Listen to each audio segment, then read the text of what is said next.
All right. Good morning. Good morning. Good morning. Good morning. Happy Sunday. We are back. We are back for another episode. It is currently 8:12 a.m. You know what time it is. And today's date is the 27th of July, 2025. How are you doing? How are you doing this beautiful morning? God is the greatest for sure. And of course, it is Sunday morning, so I hope you had a very productive week, and I hope you're gonna enjoy your Sunday as well. And did you have a wonderful weekend? I had a wonderful weekend. So today we're gonna check out what is going on across the United States.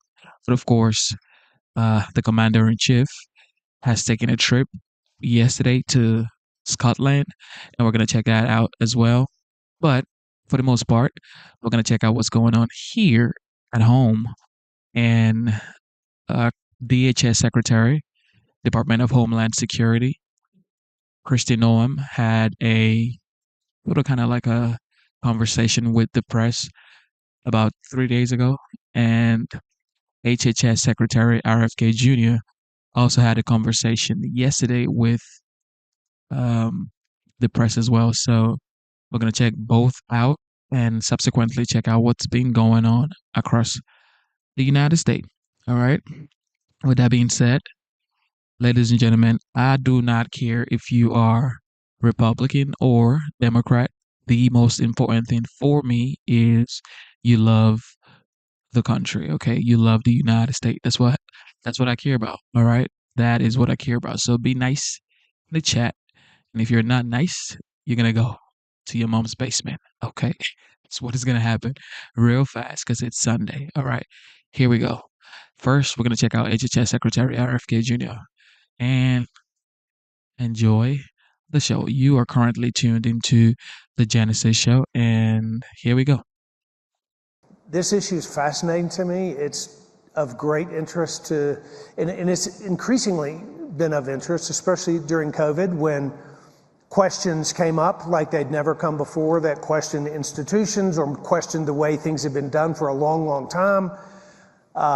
It's fascinating. And I'm so grateful for Secretary Kennedy's work here, for what's happening, especially grateful for the way that allows states to carve out and create their own strategies to work with HHS. But my first question, and what I want to ask you to do, is just tell us how this evolution happened for you personally, how you found yourself in this spot, and why this matters so much to you, why you believe it's important to our country, and just what has caused this movement to become of such great interest to people in this country.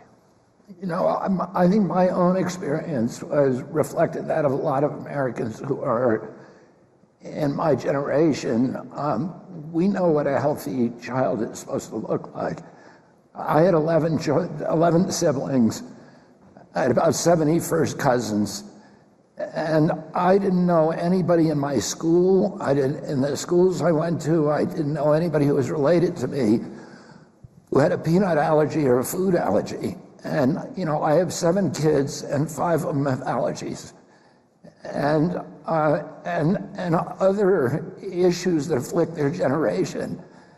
And I saw this explosion in chronic disease and was wondering why no doctors, no public officials, our public health officials are not paying attention to it. And, you know, when I was a kid, my uncle was president, we had a chronic disease rate of about 3%. We spent 0 on chronic disease nationally. Today, the chronic disease rate is 60%. And we are spending $1.3 trillion. And it's the fastest growing budget item in the federal budget. It's growing 2% faster than the economy. You know, when I was a kid, a typical pediatrician would see 1 case of diabetes in his lifetime, juvenile diabetes, over a 40 or 50 year career. Today, 38% of our teens are diabetic or pre-diabetic. So 1 out of every 3 kids who walks through his office door is afflicted, and we're spending $1 trillion on diabetes alone. And autism rates in 1970, there were a series of studies around that period. The largest epidemiological study in history of mankind was done in the state of Wisconsin. They looked at 900,000 kids in Wisconsin, and they found 3 kids who had autism. And they were looking specifically for autism. And today, the incident rate at that time was 0.7 per 10,000, so less than 1 in every 10,000 kids. And there are a lot of other studies that supported that, that validated that. Today, we released a month ago new figures that are 1 in every 31 American children. And it's actually probably much worse than that, because the data, CDC's data is assembled state by state. And some states have very poor collection systems. California, which has the best collection system of any state, is 1 in every 19 kids, 1 in every 12.5 boys. This is an apocalypse. And the same is true, that's just 2 diseases, diabetes and autism.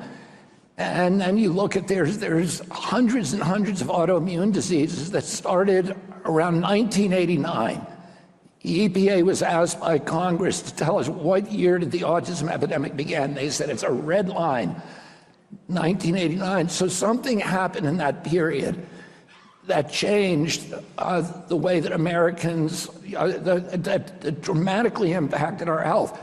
It's existential for our country. Not only the cost, we pay 2 to 3 times more for health care than any of the European countries, and we have the worst health outcomes of any country in the world. We literally have the sickest population in the world.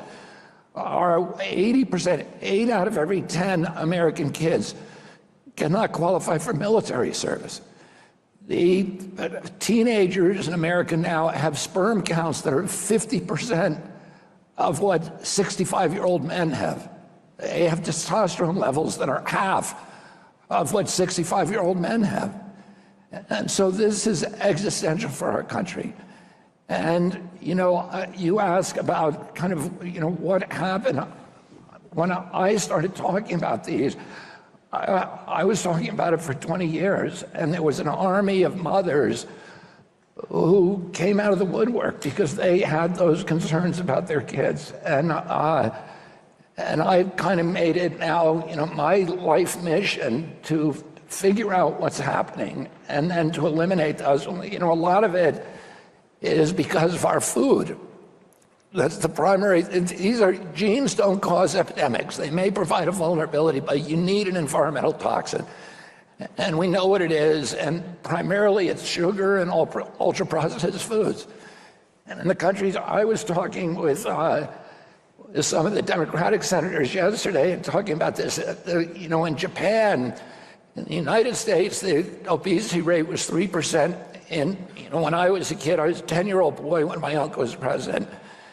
And it's over 50% today. In Japan, it was 3% in 1960, and it's 3% today. And it's because they don't allow processed foods into their schools. They have cooks, they give the kids really good food. In China, 20 years ago, there was virtually no diabetes. Today, 51% of the adult population is pre-diabetic or diabetic, and it's because they allowed 20,000 fast food joints to be built in China, and they started mass importing American processed food. We are poisoning our children. We're mass poisoning this generation of children, and the costs are now, it's bankrupting the state. Those of you who are governors, most of you are paying about 30% of your budget for Medicaid. And it's bankrupting us, and there's no end in sight to that vertical hockey stick graph line. And the only way, for years, Republicans and Democrats have been talking about how to reorganize the healthcare system, whether it should be private insurance or whether it be single payer or a public-private hybrid.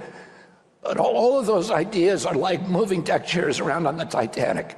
The ship is going down. The only way that we solve this problem is by ending the chronic disease epidemic. And we're seeing now these extraordinary initiatives from the states to do that. And in Tennessee, you've got cell phone regulations in the schools, which are really, really important. You've applied for a SNAP waiver, and this is something that I would urge every governor to do. We spend $405 million a day on food stamps. 18% of that goes to soda and candy. So we are giving this population, the poorest population in our country, diabetes, and we're paying for it again at Medicaid. And if you want to drink a Coke, you're in America, you ought to be able to drink one. You can make that choice. But the federal taxpayer should not be paying for it. And if you're doing that, it looks like cheap food, but bad food is not cheap. It's much more expensive in the long run. You mentioned cell phones. Can you talk a little bit about mental health and the mental health crisis explosion that we've seen? I know many of us have read the book, The Anxious Generation, but aside from one book, just the data itself that shows the rise, particularly in young people, of anxiety and depression and suicide. And it's not just in America, it's globally. Talk a little bit about that. We have a malaise in this country. We have a chronic disease crisis, and we have a spiritual crisis as well. And we have a generation that is purposeless, that is plagued by dispossession, by alienation, and the highest suicide rates in history, alcoholism, addiction. 2 years ago, we lost 106,000 kids to fentanyl overdose. I lost my niece. My brother died of a drug overdose. All of our families are touched by it. And it's all an emblem of, it's all a feature of, and a symptom of dispossession, of a lack of connection to community. Addiction is about isolation. It is a disease of isolation. It's of losing your connection to other human beings. And this generation is under assault. And I would say that primary drivers of it are social media, cell phones. It's so important to do these, so many states now are doing these bell-to-bell restrictions, or at least requiring that every school district have a cell phone plan, so you don't have to nanny manage them. You can say, think this is something you have to think about, you have to come up with. In Virginia, they have bell-to-bell restrictions. The kids keep their cell phone in their backpack, so if their mom calls them, if their mom needs to get in touch with them, she calls the principal, and then he can use his cell phone. But initially, when the schools do this, there's tremendous resistance among the student population. But in all this many schools I visited, very, very quickly, the students begin embracing it. And you go to, in Loudoun County, Virginia, I went into an auditorium, a cafeteria with almost this many people in it. And the kids are all talking to each other. They're on the playground talking to each other. They're not looking in their laps at a cell phone. And when I polled the students, 99% of them said it was a good idea. So they embrace it in the long run. The parents told me that the kids now don't use cell phones when they're driving because they understand they're not attached to it. They at the dinner table, they put their cell phones aside and they have conversations. And that's the beginning of restoring these bonds of community. The other contributor is food. There's an entire emerging body of science that links microbiome to mental health, what they call the gut-brain connection. And, there's these extraordinary studies that have been done in prisons and juvenile detention facilities where they change the food. You can go on Google and look this up. There's dozens of studies, and the results are extraordinary. In one juvenile detention facility, and this is pretty typical, the suicide rates went down by 100%. the use of restraints went down by 75%. When they just changed when they just changed the diet. There's a professor at Harvard who is curing schizophrenia with dietary changes. About 70% of diabetes, you can lose the diagnosis by changing your diet. And one of the things that we're urging, and violence went down in prisons by 47%. So one of the things that we're urging governors to do is to look at these areas and to do what they can to start changing the diets in the schools, getting the food dyes out that we know affect behavior, and then changing the school lunch programs. When I came into office, we inherited dietary guidelines that were 453 pages long. They were incomprehensible. They were driven by the same commercial impulses that drove Fruit Loops to the top of the food pyramid. And we are going to issue by December, but we're probably going to get them out at the end of October, myself and Brooke Rollins, new dietary guidelines that are common sense, that stress the need to eat saturated fats, dairy, of good meat, of fresh meat and vegetables, and try to drive them. And that, when we release those, it will give everybody the rationale for driving it into our schools. It will change diets in prison populations, in the military, and elsewhere. But it's a new opportunity to reboot and change the diets in our schools. So that's one of the really important things that the governors can do. I encourage all of you to apply for SNAP waivers. Most of the states are doing soda, and that's the easiest one to do. Some of the states, Jeff Landry down in Louisiana did candy as well. Some of the other states are doing that. Some of the states are looking at getting rid of junk food and ultra-processed food. California actually has a very, very good bill right now that's going through the legislature that gives a very good definition of ultra-processed foods.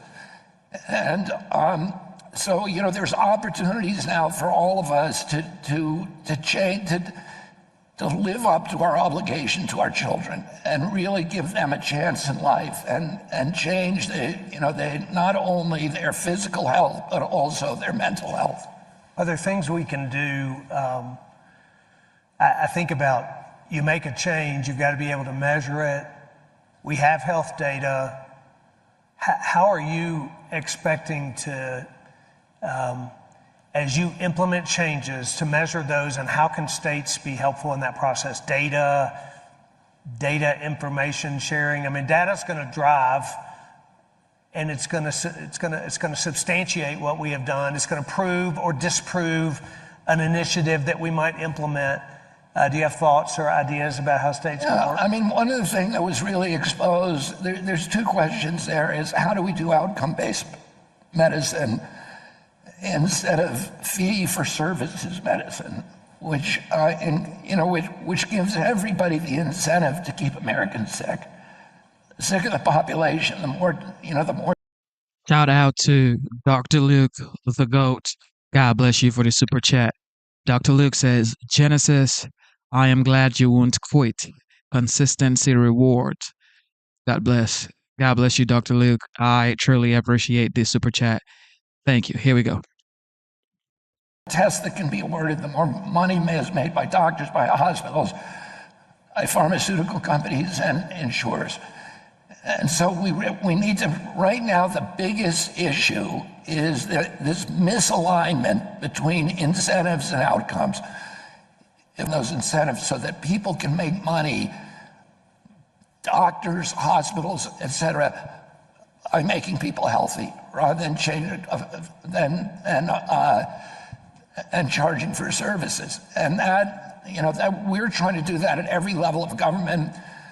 We're changing, one of the things we saw during COVID was this information chaos. that the medical establishment and the government was not able to provide good data to people. And one of the things that I've found since I came in was that one of the big problems at HHS is that it is siloed and that there is no sharing of data. And we're changing that. We're changing it very rapidly. There are agencies within CMS that sell their data to FDA, NIH, and CDC. This is true across the agency. So there's no sharing of data.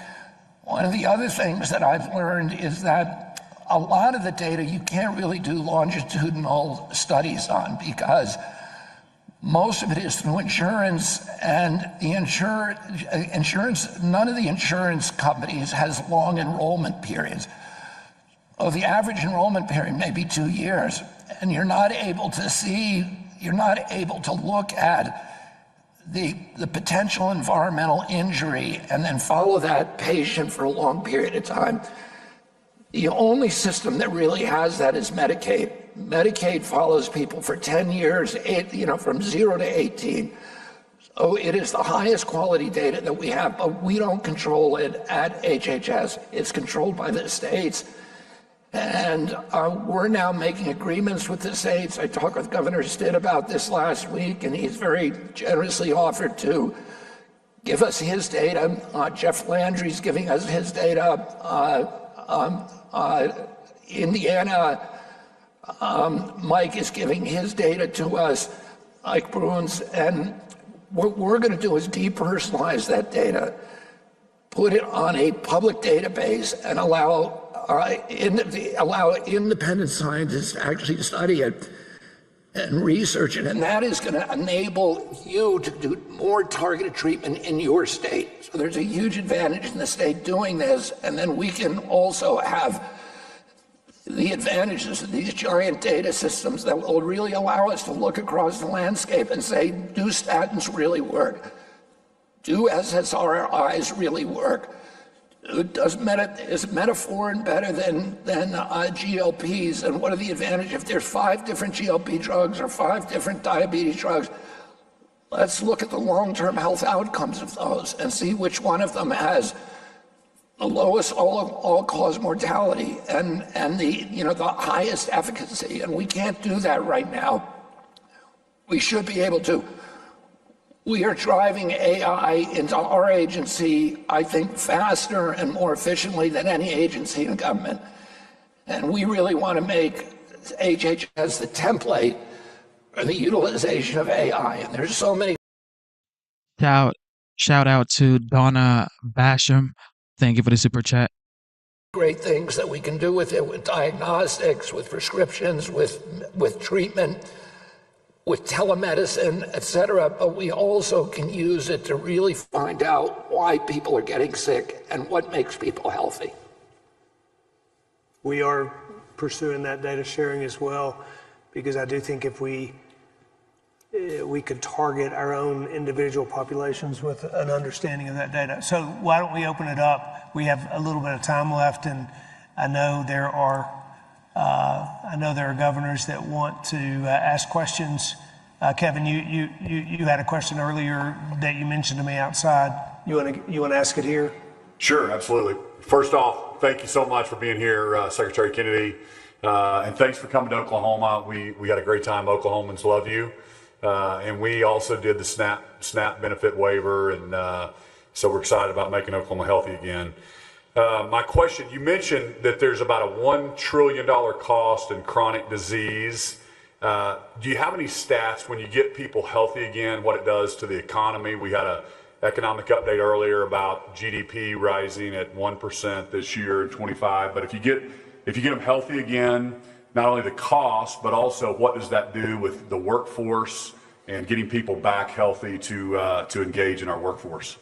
Well, I went on a long hike with Dr. Oz this morning, and he's going to be talking to you tomorrow. But he showed me a data point of a study that they just finished that showed that if you could get every American to do a 15-minute walk a day, it would save the country $150 billion. The cost saving, I said before, when my uncle was president, we spent zero on chronic disease. There were no treatments for it. The first pill that you took every day was the birth control pill. There weren't any pills like that before that. There weren't treatments, and the cost. We are spending this money, and I'll give you an example. During COVID, we had 16% of the COVID deaths in our country. We only have 4.2% of the world's population. And if you ask CDC, why did so many Americans die? Why did Americans die at a rate of 3,000 per million population? When in Haiti, they were dying at 14 per million population. Nigeria, they were dying at 14 per million population. Across Africa, it was 320 per million population, so 1/10 of our death rate from COVID. Why is that? And CDC will say that's because Americans have such high levels of chronic disease. We have the highest chronic disease burden on earth. The average American who died from COVID had 3.8 chronic diseases. So what was killing them? Was it COVID or was it the chronic disease? They were hanging by their fingernails at the edge of the cliff already. And COVID came over and stamped on their fingers. But what's really making it, the real costs are not from COVID. The real cost, and the cost we have, if a kid has diabetes, if a kid, COVID was killing, the average age of death from COVID was 84 years old. If you have a kid with autism, you have 75 years of life in front of them. And the cost of that, if we can stop the autism epidemic or dramatically reduce it, which I believe we're going to do in my 4 years, we can, the cost savings to our country will be astronomical. And diabetes is the same. We start getting kids to stop drinking soda, stop eating junk food, and start eating real food again, we're going to see immediate cost savings, because people with autism, there's no cure. Diabetes, there's a cure. You can cure diabetes with diet. And one of the things that we're asking governors to do, if you have a medical school in your state, we're asking you to pass a law, and these laws have passed in about 6 states so far, and they're bipartisan, Democrats and Republicans. There's no such thing as Democrat children or Republican children. They don't face strong headwinds. It's an easy law to pass to require medical schools in your state to give a mandatory nutrition class. Doctors are not talking. Dr. Luke DeGo says, David, Genesis will respond to people in chat and comment on the videos he handpicks to share with his 150,000 plus subscribers base. What do you do, David? That's the thing. People like to talk, but they don't do anything. Shout out to Dr. Luke, the GOAT. About nutrition. So when you come into the doctor's office, he doesn't know any more than you do about nutrition. And he ought to be, not the first thing he does should not be to give a 9-year-old kid a GLP drug. Yeah, in the long run, if there's no other choice, let's do that. But let's try diet and exercise first, and let's have a medical community that understands those things, and that's their first reaction rather than giving you a drug. And most of the medical schools do not have mandatory nutrition classes, and we need to do that. We're incentivizing to do that at HHS. We're getting them to develop really good curricula on that. But one of the things I said to the governors yesterday is what you do is so critical to what I'm doing. We have 40% of the food industry that has now pledged to remove all dyes, all 9 petroleum-based synthetic dyes. They come to us and ask us and say, we want to do this, we want your support, help us do this. They're coming to me not because they're scared of me. They're coming because they're scared of the governors. because they don't want a patchwork of different regulations all across the country when they got a national product. When you push this legislation in your states, it enables me, it gives me leverage to these industries to change their behavior and to change the ingredients that they're giving us. Josh. Thank you. Secretary, thank you for the time yesterday, by the way.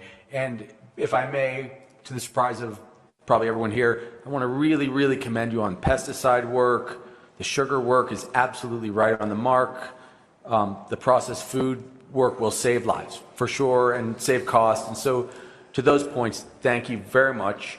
I also think where some of our governors have asked questions about savings, this part of this $4 trillion system, it absolutely will save a lot of resources. And we governors then will lean on you to reinvest it in good programs.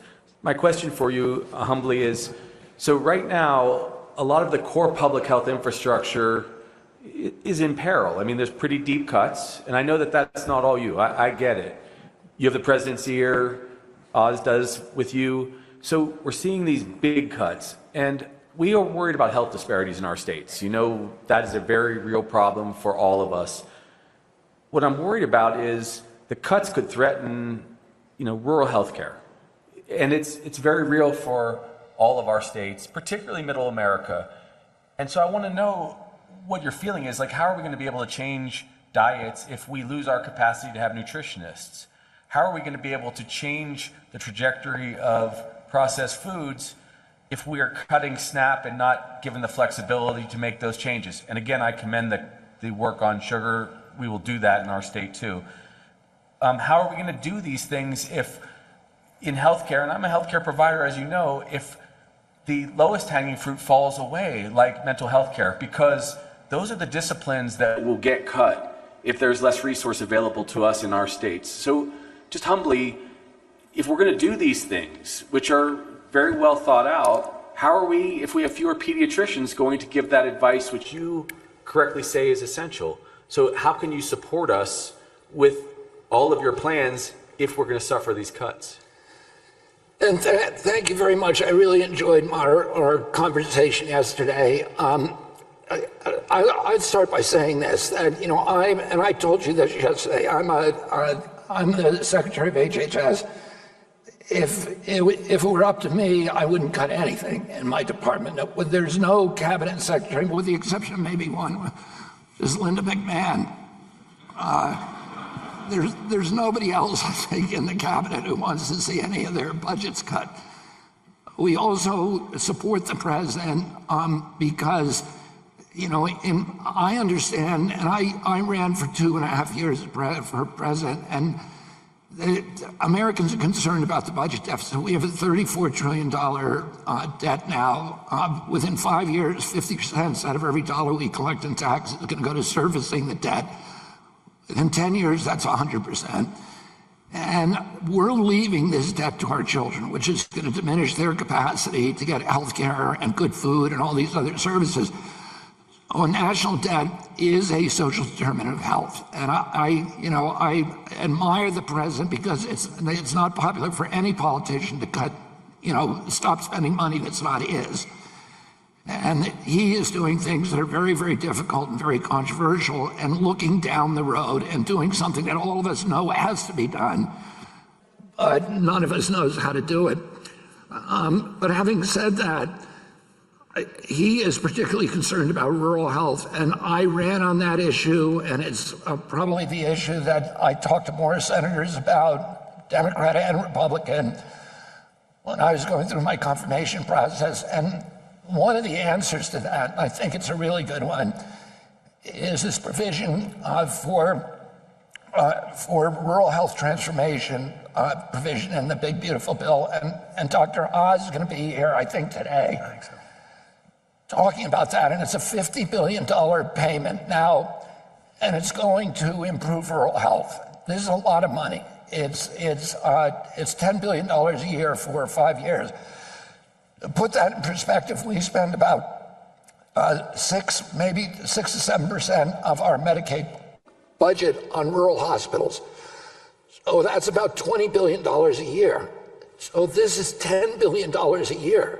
and it's going to go to rural health. So it's not trivial. It's going to raise the revenues of rural healthcare providers by 30% over the next 5 years. Dr. Oz will talk about the details of that, but every state will get money for it. Some will get more, some will get less, depending on the quality of your application and your arguments. The money has to be spent by the end of this year, so it is on a very, very fast track. The applications have to be in by September, and it's going to go for infrastructure improvements, for workforce improvements, for innovation, or all of these things that are holding rural hospitals back. And so it's a big investment, and it's an emblem of my personal and our commitment, the president's commitment to rural health. And I appreciate that, because that's why I proposed it to him, okay? Well, thank you. But it is going to help us incredibly. The question is, after the 5 years, and that is going to save us to a large degree. But after 5 years, we're going to have to continue to reassess, because those monies could likely go away, and the governors will worry about Medicaid. But I really do appreciate that. And the last thing, forgive me for asking a second question, is you were saying about the future. Well, we just ballooned the deficit with the tax break. And so we're going to have to have kind of an existential moment sooner or later, because if we did add this deficit while we made some theoretical long-term cuts to our healthcare safety net, we're probably going to need you and others to influence the president to either lower that debt or find a new mechanism to help our country. I deal with Roosevelt every day, and he's not, he's looking at more cuts, and cuts that are not going to necessarily be popular within my agency and other agencies. So it's a battle that we all have to continue fighting. Jared. I appreciate that you're working on kind of finding out what's causing some of these changes, and whether it's autism and some of the others. But there's some that we basically know, and yet nothing still seems to change. And this one you mentioned, peanuts, and it just drives me crazy. In Israel, the kids all eat the Baba snacks, and they have peanuts, and they have 1/10 the peanut allergy rates that we do. Even the therapies for peanuts here, for peanut allergies here, are like these $700 a month pills that basically have small doses of peanuts. I mean, the whole thing's absurd. The pharmaceutical industry just packages up a teeny amount of peanut and sells it back to you for $700. I mean, we know that one. So why aren't we fixing that already and making sure kids are getting exposure to peanuts at a young age, like I did and my parents did? And I mean, it just sort of worries me that even when we know some of the others, nothing will happen. So like, at least some of the ones we know, why aren't they fixed yet, and how can we fix them? We don't really know what's causing the peanut allergy epidemic. A hypothesis. Look at the Israeli data, because I mean it's 1/10 of ours, and basically a very most popular kid snack is a peanut snack, and that's what is generally accepted as the reason. If you just let me finish, that's a correlation. It doesn't prove causation. So we need good studies, and that is a hypothesis. That's a very popular one. There are no allergies in the Amish community in this country, and they eat peanuts any more than other Americans.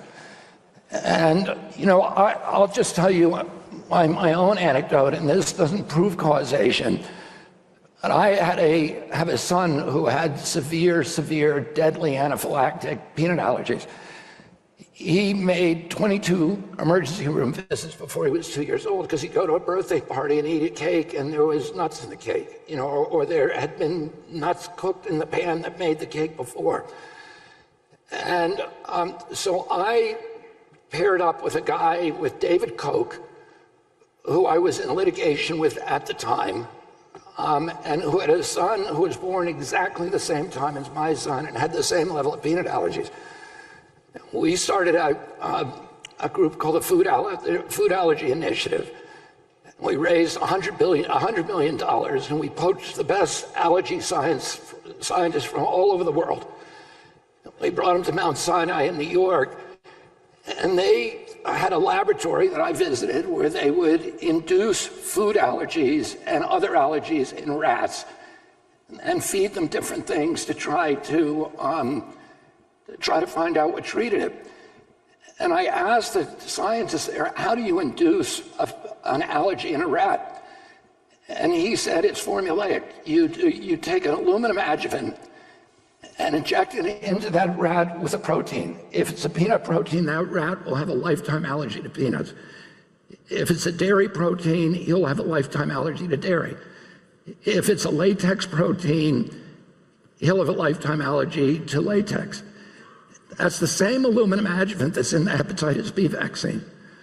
We're giving, and many of those vaccines contain peanut oil excipients. There's a study by two scientists called Mawson and Cowlings, one of them from the University of Mississippi and one of them from Britain. And they looked at the same issue, and they showed that it's not only what you give, what's in the shot when you give that injection, but also what's in the ambient environment at the time. So that if there's a Timothy weed outbreak at the time you get that injection, they found that you could have a lifetime allergy to Timothy weed.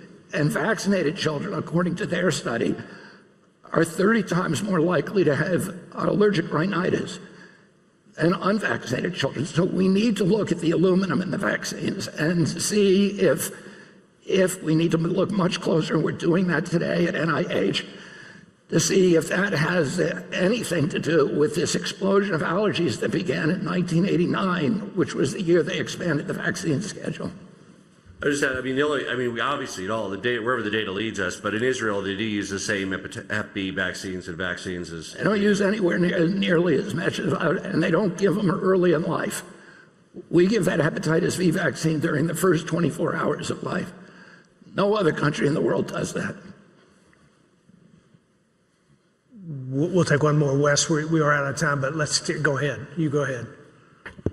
Thanks so much, Governor, and I'll be brief. And Mr. Secretary, thank you so much, and we're thankful for the chance to also work with you. As you know, Maryland was the first Democratic state to sign up for the prescription for the initiative for the prescription for a healthy America, and we are working on a lot of things when it comes to chronic health, dealing with population health, nutrition, et cetera.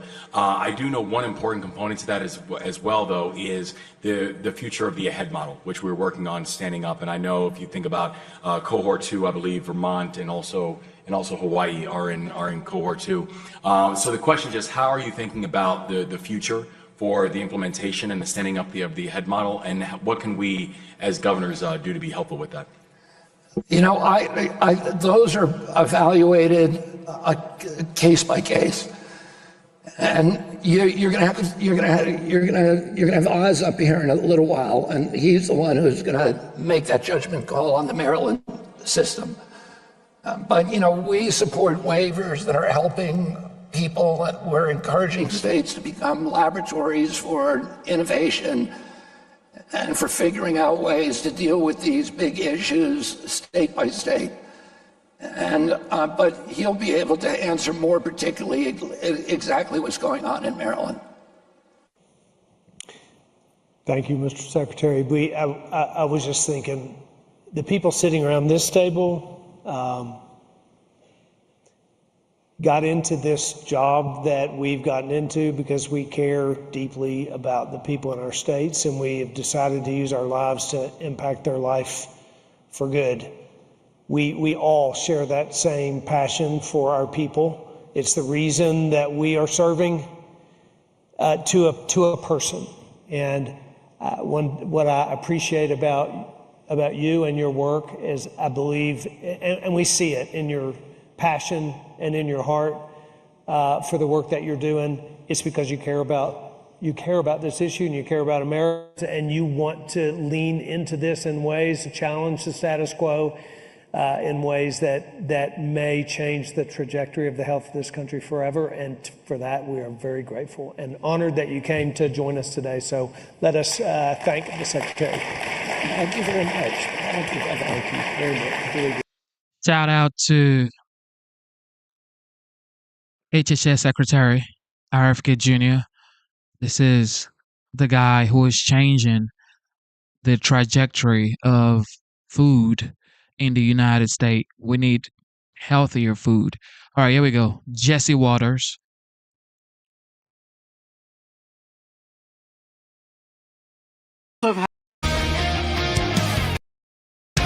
Democrats threw a party today and no one showed up. What the is up? Let's go!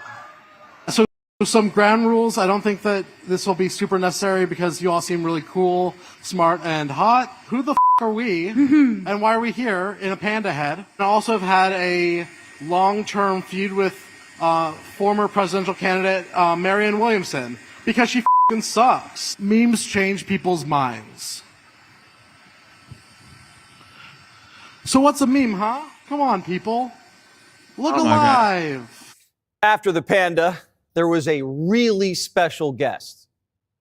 I'm going to go ahead and give it to the person who's giving us special remarks. Hello, voters of tomorrow. I want to thank you for everything you all are doing to organize, empower, and advocate for Gen Z. We must be intentional about lifting up our young leaders Kamala Harris, and ladies and encouraging gentlemen. your ambition. Your generation has grown up on the front lines of so many crises, from COVID and the climate crisis to gun violence and mental health. You know what's at stake, and you are not waiting for someone else to figure it out. Technical difficulties aside, that right there, if you didn't recognize her, was Kamala Harris. She's been on a siesta and she looks tan and rested or something. The chair of the DNC saw this and said, yep, the party's dead. There's no doubt that, we have work to do. When you hit rock bottom, there's only one direction to go, and that's up. And that's what we're doing. The chair of the party just said Democrats are at rock bottom. At least he's honest. Where are all the great Democrats fighting for democracy? I thought democracy was under attack. Tampon can't party. He's been goofing off in the wilderness in a bathing suit. Hips don't lie. Hakeem never looks like he's having any fun. Hips don't lie. And he talks like he's playing Lincoln Logs with words. Kami Mandami got everybody excited, but then he flew back to Africa and we started looking at government-run grocery stores and all the shelves were empty. Can't have a party without food. Are there any Democrats man enough to lead? My biggest problem with Democrats is it's like everything they're saying now, you should have been saying 2-3 years ago. Like we've been saying Democrats was cowards. So yes, y'all should have been toughened up. The only guy who knows how to party's Hunter. But he's talked so much trash that Chuck Todd wants him off the invite list. I have a real problem with the folks that are booking him. If you've chosen to book Hunter Biden, you've chosen to book spectacle. I don't like it when politicians use the media or campaigns or voters for their own therapy. I think people should use therapy when they need it. I have in the past. I'm a huge advocate of it. But let's not do it in public. Try to deal with your issues amongst yourself. And with Obama on the ropes and the big guy's ghostwriter working on his memoirs, that means Mamala's in charge. Carville says maybe the third time's a charm. Do you really think you should run another woman? You guys are 0-2 with women. I don't know. Democratic voters are going to decide that. I don't think a person's gender, we're going to nominate women going forward, and as we well should. All right? I don't have anything, but what I want, if it's a male or a female, I want them to be able to talk about things and communicate in a very direct way. Carville called his party a cracked out clown car. And just because you're loud doesn't mean it's a good time. The squad's on the front lawn trying to get people to look. This is all for you.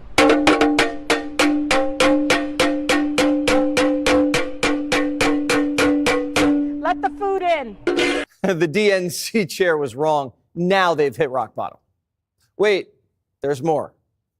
Diversity, equity, and inclusion. Say the words. Say the words. Say them. Say them out loud. Say them again.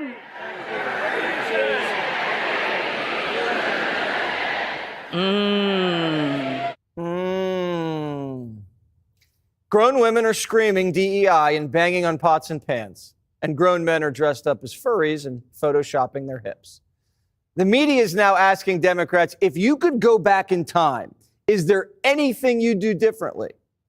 Do you have any second thoughts? Any second thoughts about what happened last summer or with I don't have any second thoughts, but I do have a second thought about the Republicans.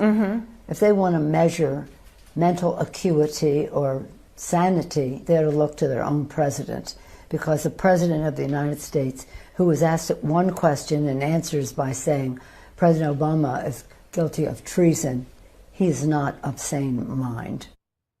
Nancy does not look well, which is weird because her portfolio was up 54% last year. Beat all the top hedge funds on Wall Street. Why the long face, Nance? Her adopted son, Gavin Newsom, the grape grower, keeps telling us how scared he is. Why is Gavin always so scared? Do you think he's going to try and stay in power? When people beyond his term? close to Donald Trump, send the governor of California a hat that says Trump 2028, they're not looking around. Now, if I were a Democrat, all I would be talking about is Epstein, because you don't have anything to say about anything. But Democrats better be careful what they wish for. People should really focus on how well the country's doing, or they should focus on the fact that Barack Hussein Obama led a coup. I have nothing to do with the guy.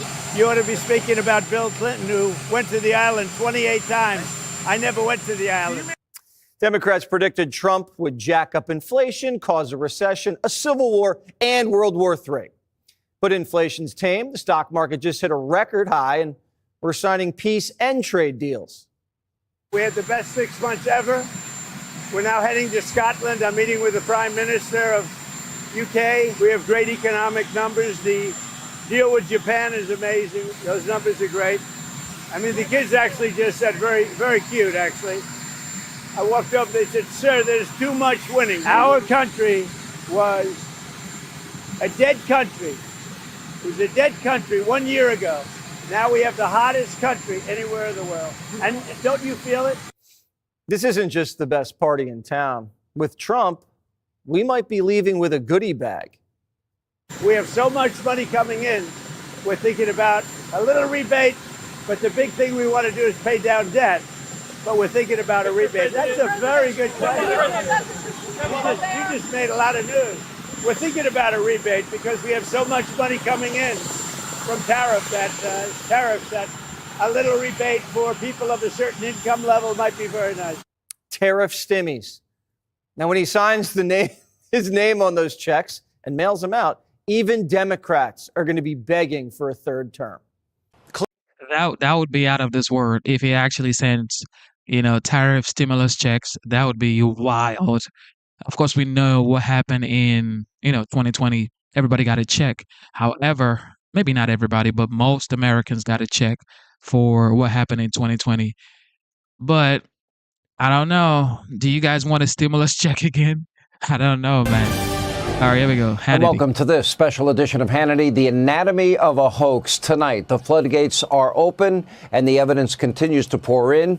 Make no mistake, there was election interference and Russia collusion in the 2016 election and beyond, but not by President Trump. Instead, according to new evidence published by the Director of National Intelligence, Declassified Information, powerful bureaucrats in the federal government absolutely fabricated lies and conspiracy theories that were then fed to and disseminated by the state-run legacy media mob, and of course Hillary Clinton, and perhaps even orchestrated by Barack Obama himself. They executed a plot to delegitimize Donald Trump's victory in 2016 and his presidency, and frankly, that led to his entire life. The grand conspiracy, as Kash Patel is looking into. And it was all based on actual Russian disinformation. We have referred to it often on this program as Hillary Clinton's bought and paid for dirty Russian disinformation dossier. In other words, your federal government used this information. It was not only unproven They were warned against it, and then it was proven to be completely and utterly debunked and bogus. They used the salacious dossier to create what was a phony intelligence assessment, reportedly ordered by then President Obama, according to this new information, all designed to smear Donald Trump and cast doubt on the results of the 2016 presidential election. This took up 3 years of Donald Trump's first term. And breaking tonight, new documents obtained by the Federalists reveal the very serious objections that were being voiced by career senior intelligence officials. They issued the following memo. Listen to this, quote, unless the FBI is prepared to provide much better sourcing, I believe this should not be included in the paper. And according to the memo, the dossier used, quote, poor source tradecraft and had, quote, extremely sketchy sourcing and simply does not meet normal intelligence community standards. Now, other career officials even warned that there was, quote, no evidence that Russia preferred a Trump presidency or was doing anything to swing this election in his favor at all whatsoever. Well, the Obama CIA director didn't care. Obama obviously didn't care. They ignored all of the warnings. These are senior career top intelligence officials. They ignored them all. They ditched the very real previous intelligence assessment. In other words, the real one. They published a new fake and fraudulent report, according to Tulsi Gabbard, ordered by Barack Obama himself, one that was filled with phony claims about then President-elect Donald Trump. Brennan then reportedly spread this newly minted smear far and wide to other government officials, elected lawmakers, and, of course, the always complicit and compliant state-run legacy media mob. And they, of course, ran with the lie. And according to Gabbard, he did all of this for his dear leader, Barack Hussein Obama. To make matters worse, Brennan is now widely accused of lying about this hoax every single step of the way, even by his own employees. Take a look at this op-ed headline, quote, John Brennan was my boss at the CIA. He belongs in prison. Even law professor, our friend Jonathan Turley, is telling the former CIA director to lawyer up, which according to one report, he already has. Take a look. It does appear that a couple of these figures may have committed perjury. I think the most vulnerable may be Brennan, who's like a 30-point buck now out in the open. I mean, this stuff goes directly to information that he gave to Congress. It seems to be in contradiction. And so there are real questions here. These individuals, whether it's Comey or Brennan, are not protected from perjury charges if the statute of limitations has not run. They are more likely to be called again to repeat prior testimony. In the case of Comey, remember, he signed 3 of the 4 FISA applications. Remember, they only last for 3 months, and then they have to reapply. Now, think of the timing. He was warned in August of 2016 not to use it. It was likely political. It became the bulk of information for that FISA application. And even after it was debunked, he was still using this. When they find out information is false that you present before a FISA court as a matter of law, you are supposed to go back to the judge and say, well, we found new information. This information is not true. Now, this matter is in the hands of Donald Trump's DOJ. Now, as we speak, there is a strike force assembled by the Attorney General, Pam Bondi, working around the clock now to determine what crimes may have been committed and by who. Who knew what, when, and where? Brennan, Comey, Clapper, even former President Obama are now all the subjects of a very serious and very real investigation. But tonight, one thing is crystal clear. Barack Obama was a terrible president, and he abused his power. He fomented a culture of pious corruption inside the halls of our federal bureaucracy. To this day, I can all but assure you that the former deep state actors who carried out this plot to delegitimize a duly elected president, Donald Trump, still believe they did nothing wrong. They didn't care at all about the will of all of you, the American people. They believed their opinions mattered much more, and this information clearly is suggesting that they were willing to lie, manipulate, undermine a duly elected president. To them, using the almighty power of the U.S. government to subvert the will of the American people is what justified, because in their hearts, they truly believe they know better than all of us. And for the past decade, That was the real threat to our democracy. In fact, the biggest this country has faced in some time. This makes Watergate, frankly, look like a jaywalking violation. Hey, Sean Hannity here. Oh my goodness. Well, we'll see what's going on with the the 44th President of the United States, President Barack Obama, and his administration, and what Tulsi Gabbard is saying that they did to the 45th and now the 47th President of the United States with the Russia hoax. I mean, Trump went through a lot from going to the courtroom to the campaign grounds. He had his home raided. He went through a lot. And now he's doing the country actually really a favor coming back to be the President of the United States because, of course, we saw what happened during the 46th President of the United States, President Joe Biden. Of course, that's when the Middle East was going bonkers. Russia, Ukraine going wild. But now we see everything is calming down. Everything is calming down. It's going to take a while, but it's calming down. All right. Trump in Scotland. What? Yes. I'll be meeting with the EU on Sunday, and we'll be working on a deal. We'll see if we make a deal. Ursula will be here, highly respected woman, so we look forward to that. That'll be good.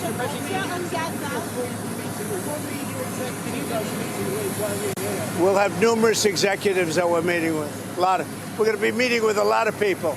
A lot of people will be staying at Turnberry, and then we're going to Aberdeen, which is the oil capital of Europe, actually. Mr. President, can you explain what is missing in the UK deal that you have to work out? Nothing. We I think it's more of a celebration than a workout. It's a great deal for both, and we're going to have a meeting on other things other than the deal.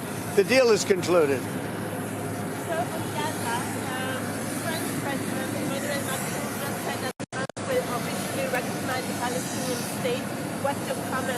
Well, that's what he does. I mean, you know, that's fine if he does that. That's up to him. It's not up to me. I'm with the United States. I'm not with France. Thanks. I think it's terrible what happened with Hamas. They tapped everybody along, and we'll see what happens. We'll see what response Israel has to that. But it's getting to be that time. There's a 50-50 chance of a deal. What is left to work out? What are the final sticking points? I don't know. With the European Union, I think we have a good 50-50 chance. That's a lot. What are the sticking points? Well, I don't want to tell you what the sticking points are, but the sticking points are having to do with maybe 20 different things. You don't want to listen to all of them. Yes. What advice are you going to have for our Prime Minister about free speech? It's very important to people here. Well, it is, but I like your Prime Minister. He's slightly more liberal than I am, as you've probably heard, but he's a good man. He got a trade deal done. And, you know, they've been working on this deal for 12 years. He got it done. It's a good deal. It's a good deal for the UK. So, no, I'll be seeing him tomorrow, I guess, tomorrow evening. And this is our wonderful ambassador, as you know. He's doing a good job. He's a very, very successful man. He'll be doing a good job. The Royal and Ancient says you're going to have to improve infrastructure at Turnberry to bring the Open back. Is that something you're going to I don't know. The best course anywhere in the world is Turnberry. The players all want to be at Turnberry. Everybody wants to be at Turnberry, so we'll see how that works out. The infrastructure needs to be I think the infrastructure in the course is good. In fact, the Royal and Ancient, I don't know if you're aware of this, they spent a lot of money, hundreds of thousands of dollars, or probably into the millions of dollars, and they've laid all the wire for television and for electricity under the holes of Turnberry, so that when the Open gets there, they have it all done. They paid for that. But we're talking about roads and railway stations. Well, I don't know. See, I don't know what you can do. All I can tell you is that it would be the best place anywhere in your country to have. There's no place like it. There's no place like Turnberry. It's the best, probably the best course in the world. And I would say Aberdeen is right up there also. Aberdeen's great. And while we're here, I'll be with my son, and he's going to cut a ribbon for the second course at Aberdeen, which is just about equal to the first. I mean, it's going to be a battle. It's, as you know, they're very highly rated. And the second course is great. Sean Connery helped get me the permits. If it weren't for Sean Connery, we wouldn't have those great courses.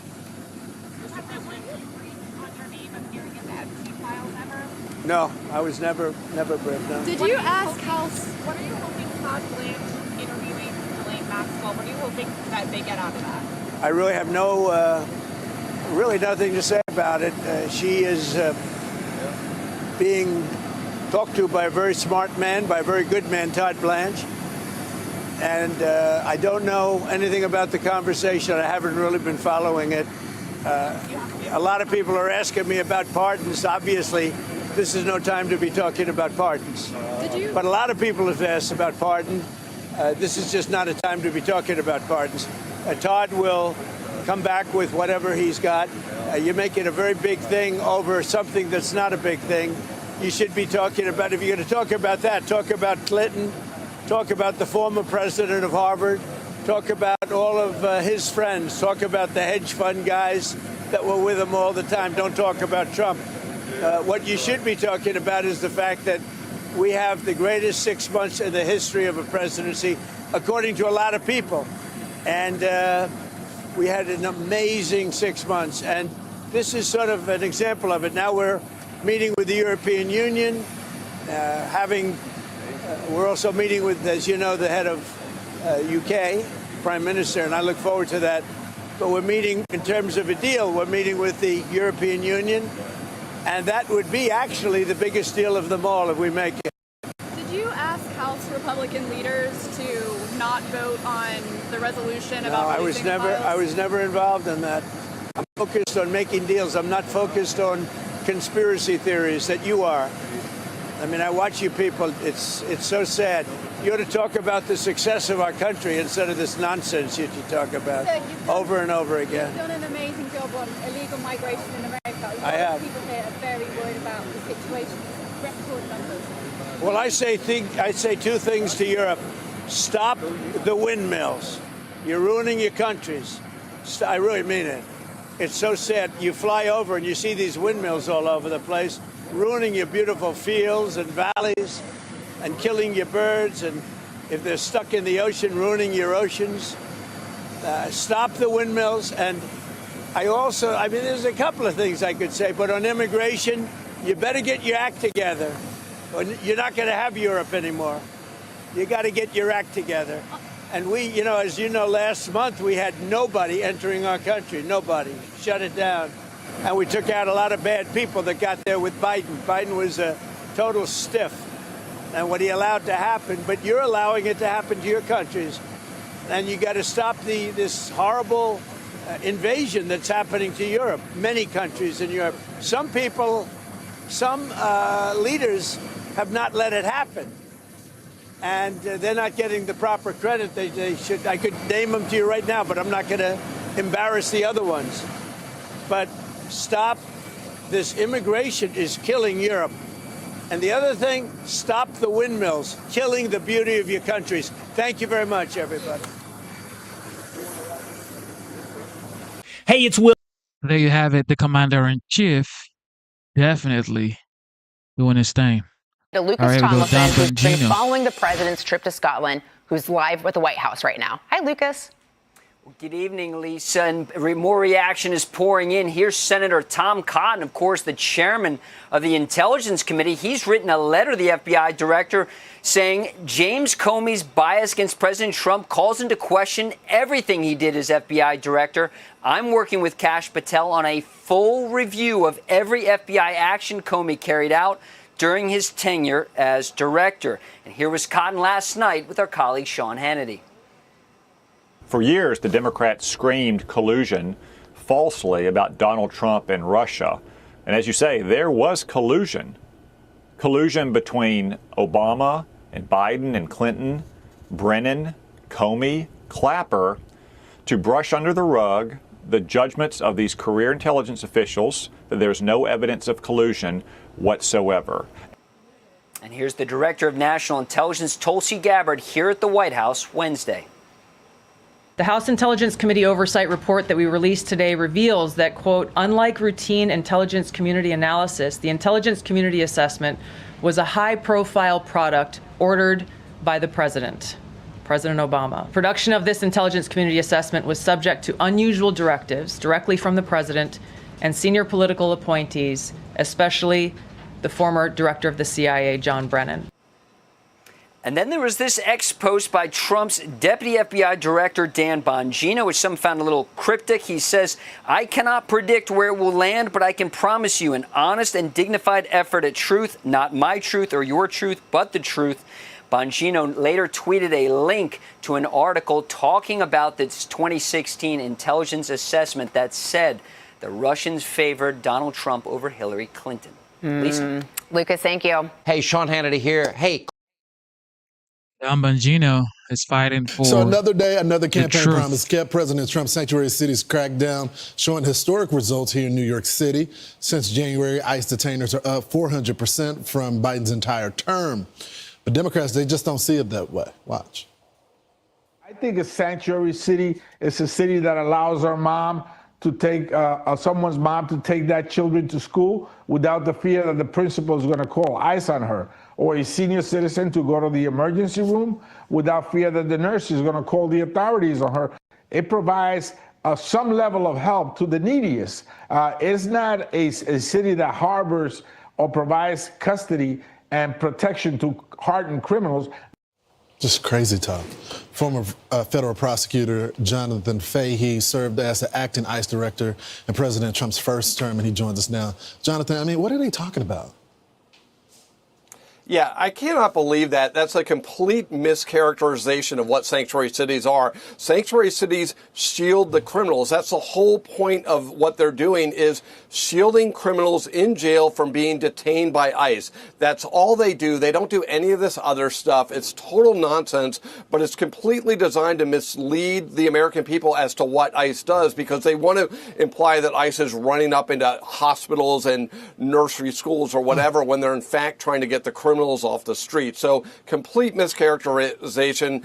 Really unfair to the American public for him to put that out there, because he knows it's flat out false. Yeah, I mean, it's just this simple. If they don't want ICE having to track people down the way they're doing right now, then honor the detainers. Just hold them in custody, and an ICE agent will come within 48 hours and pick them up. Meanwhile, the feds are going to limit Trump's ability to deport Kilmar Abrego Garcia. But the Maryland man will remain behind bars for at least a month. So the court is essentially saying, hey, even when he's released, you can't pick him up. I don't think they have the right to do that. Yeah, this whole thing, this is problematic on two fronts. You have the Tennessee judge whose job is to make sure the person in front of her appears in court in the future. So she's supposed to look at risk of non-appearance and danger to the community. When somebody has a detainer, and I did this for 17 years, they always detain them. He had a detainer from ICE, so her job is to make sure he goes to her court. By releasing him when he has a detainer at ICE, she didn't do her job. So that's number one, which is interesting, which shows some politicization of this. Number two, the Maryland judge, I don't know what's going on there, because she's essentially saying not only can he be released, ICE can't not only deport him, but they have to keep him in the community. And the fun irony of this whole thing, remember the reason he was not deported to El Salvador a few years back, because he was ordered deported, was because they said El Salvador is too dangerous for him. Now they're saying we're going to keep you in Prince George's County, Maryland, which has a murder rate 6 to 7 times higher than El Salvador. So if it was ever about his safety, he's much safer in El Salvador. This whole thing is politicization. ICE or DOJ is going to appeal the Maryland judge. They should also consider reopening the deportation hearing, because circumstances have changed for the reason they couldn't deport him in the first place, and then deport him to El Salvador. Jonathan, but it's deeper than that. We got to go to the original 2 judges. He has a deportation order against him. The only caveat was that he couldn't go back to his home country. So the fact that they're saying that he can't be deported now after a federal judge and appeals judge has already ruled that he can be, I mean, is the Supreme Court going to eventually step in and check these judges? I think that's going to happen with this Maryland judge will be checked on this issue because she can't sit there and say where he can be deported or any of these other things. The Supreme Court already ruled they can deport to third parties. Right. And again, there's no reason he can't go back to El Salvador because it's perfectly safe there or safer than almost any other country in the world. So, yeah, these judges will be checked, I believe, and DOJ will appeal this. Yeah, they can call him Maryland man all they want. That's not his home. El Salvador is his home. Exactly. And that's where he'll be eventually. Jonathan Fahey, thanks so much. Uh-oh. This Kilmar Abrego Garcia situation has been going on for a while now. Hopefully it gets resolved real fast. Coming to the United States legally. Okay? Now, the Russia hoax was so much more than just a political smear campaign. Former CIA Director John Brennan and ex-FBI Director James Comey are reportedly now under active criminal investigation by the FBI for alleged misconduct tied to the Trump-Russia probe and much more. The investigation stemming from accusations that Brennan made false statements to Congress and pushed the inclusion of Hillary Clinton's bought and paid for, discredited, debunked, dirty Russian disinformation dossier, and of course Comey's role in using the Russia hoax and the dossier to obtain secret FISA warrants. He signed 3 of the 4 of them over a 9-month period of time and spy on Trump's campaign. Interestingly, Comey did say years later, knowing what I know now, I would not have signed it. But he knew then, or did he not? Comey even admitted back in 2019 that there was, quote, real sloppiness with the Bureau's effort to obtain these warrants, but has never, ever been held accountable. Here with reaction, author of the upcoming book, Color of Death. Oh, this sounds dark. And host of Sunday Night in America, the one and only Trey Gowdy is with us. Never lost a case as a prosecutor in his life. True or false, sir? I can't remember. I've gotten old, Sean. I know I had great cops and great victims and good juries. I don't think, but you didn't lose a case, did you? You can bring. I'm bragging for you. Back. You can be humble. I'd have to think back. I had some really good cops, really good. Speaking of good cops, Kash Patel, this matter could not be in better hands. Although I think it's important, Sean, and you do this as well as anyone, keep people's expectations realistic. We do have statute of limitations issues here, but we also have to remember the only way to hold people accountable is not in court. You can hold them accountable through history and the court of public opinion. We should still have this concept called shame. So even if Kash and DOJ cannot find a prosecutable. Look, we know John Brennan lied to Congress because you're talking to the guy he lied to, but the statute has run. So we have to be more creative. We have to expand our definition of accountability to include the court of history and public opinion and shaming people who did not meet our expectations. But, you know, it's interesting because our own Greg Jarrett believes that if it's all part of a grand conspiracy, that the statute of limitations legally may not apply. Do you agree with that? Yeah, I mean, if he's talking about a 374 conspiracy, you can use the last incident to kind of trigger the statute of limitations, so it does buy you more time. President Obama, I think you can forget about because of the immunity ruling. So you got Clapper, you got Comey. Look, we were interviewing Comey. We took his deposition after Trump kicked him out of office. So you can go back and look at that deposition. There's certain ways to expand the statute.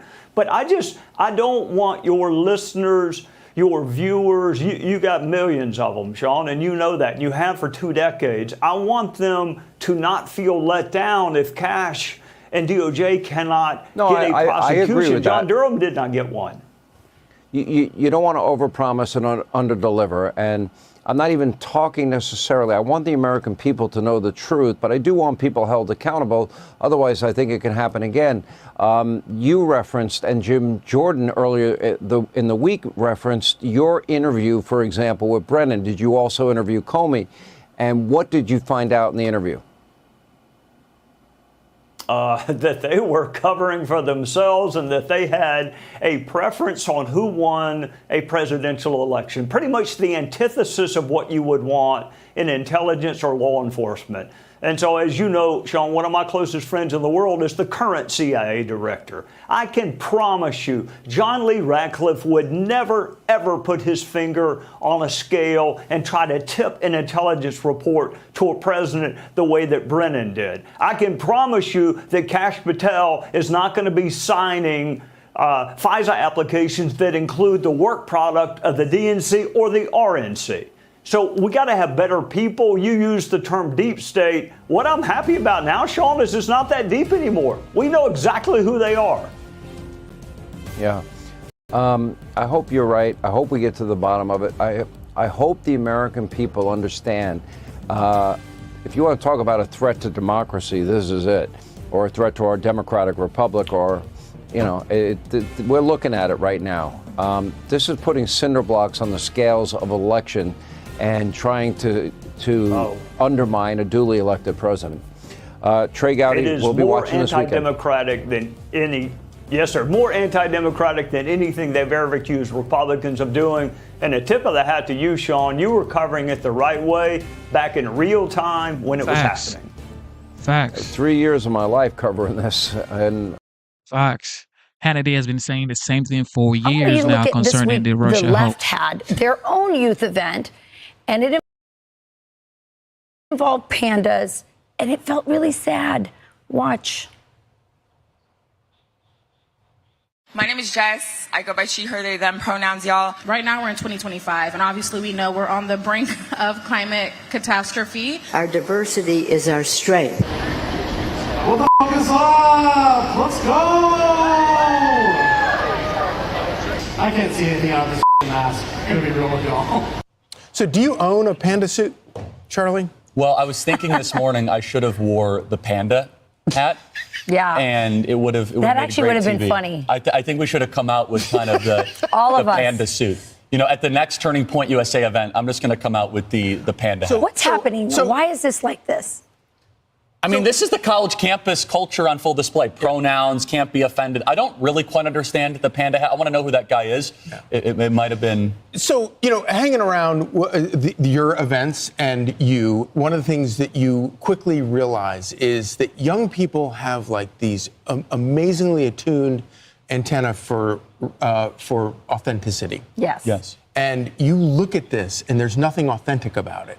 And you go to one of your events and it's the most authentic thing there is. Well, and also, you look at all the B-roll there from the Democrat event. Where's the patriotism? Where's the American flag? Where's the Americana? What's it about? I mean, again, you got David Hogg there, the American symbol of masculinity, giving some speech about how they're losing young men. It's fine. More power to them. I want them to keep on doing this. By the way, if you look at the picture, there was like 300 people. I mean, one of our breakout sessions was that size just a couple weeks ago. But it goes to show Democrats are losing young people in major numbers. You bring up such a great point about patriotism. I remember touring a school recently, not recently, but a few years ago, trying to find the right school for my kid. And I went to a public school, and they had this tiny American flag in front of the principal's office. And then they had this giant LGBTQ rainbow flag. And I thought, forget the politics behind gay, straight, whatever. You can't unite people around that flag. You can unite people around the American flag, which is, I think, what you've done. It's not just young people that they're losing. The entire party seems to be having an identity crisis. Here are some poll numbers that I think you'll find interesting, Charlie. Here's the opinion of the Democrat Party now versus in 2019. 10 point. So they're underwater in favorability. now. They're underwater By 15 points. Whereas, and of course, they're at a 35-year low. In terms of popularity, and they've completely lost their way. They're leaderless. And as you point out, they're not even gathered around any particular issues. The only issue that they are gathered around, and this is why President Trump is in charge of the policy agenda of the Democrat Party, is just the opposite of what Trump has done.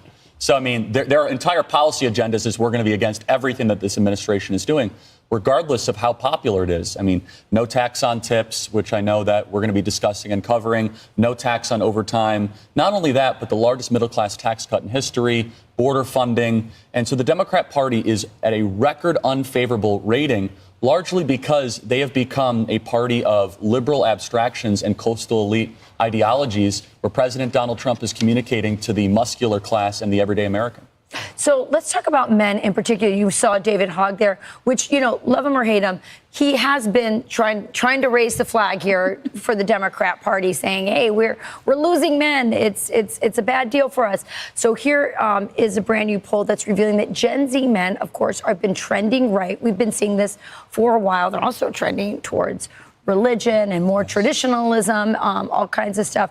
Look at what do these numbers tell you, Charlie? Well, this tells me that there's finally a pushback and a rebellion against everything that has happened culturally the last 5 years. I mean, you think of, you know, we had the lockdowns, but the other part of the kind of COVID mess was all the wokeism that was just force-fed to our nation's youth. You could see a big split amongst Generation Z, and I think this is a very important point. It's Gen Z that was during their formative years, during the lockdowns and not during the lockdowns. And Rachel, I know you can agree with this. The young men especially that were locked down, there's nothing less masculine than saying you have to sit at home all day and not be able to leave your house and you have to just stare at a screen. They started searching for other voices like Joe Rogan or Theo Vaughn or our podcast. And they said, no, I don't want to just sit around all day. I want to do something. It wasn't just the lockdown. I had a son who was in his freshman year during right when the COVID hit. So, like, he missed his, you know, the graduation was weird, right? Yeah. It was outdoors and everyone was masked outdoors. It was crazy. And then they didn't have a prom.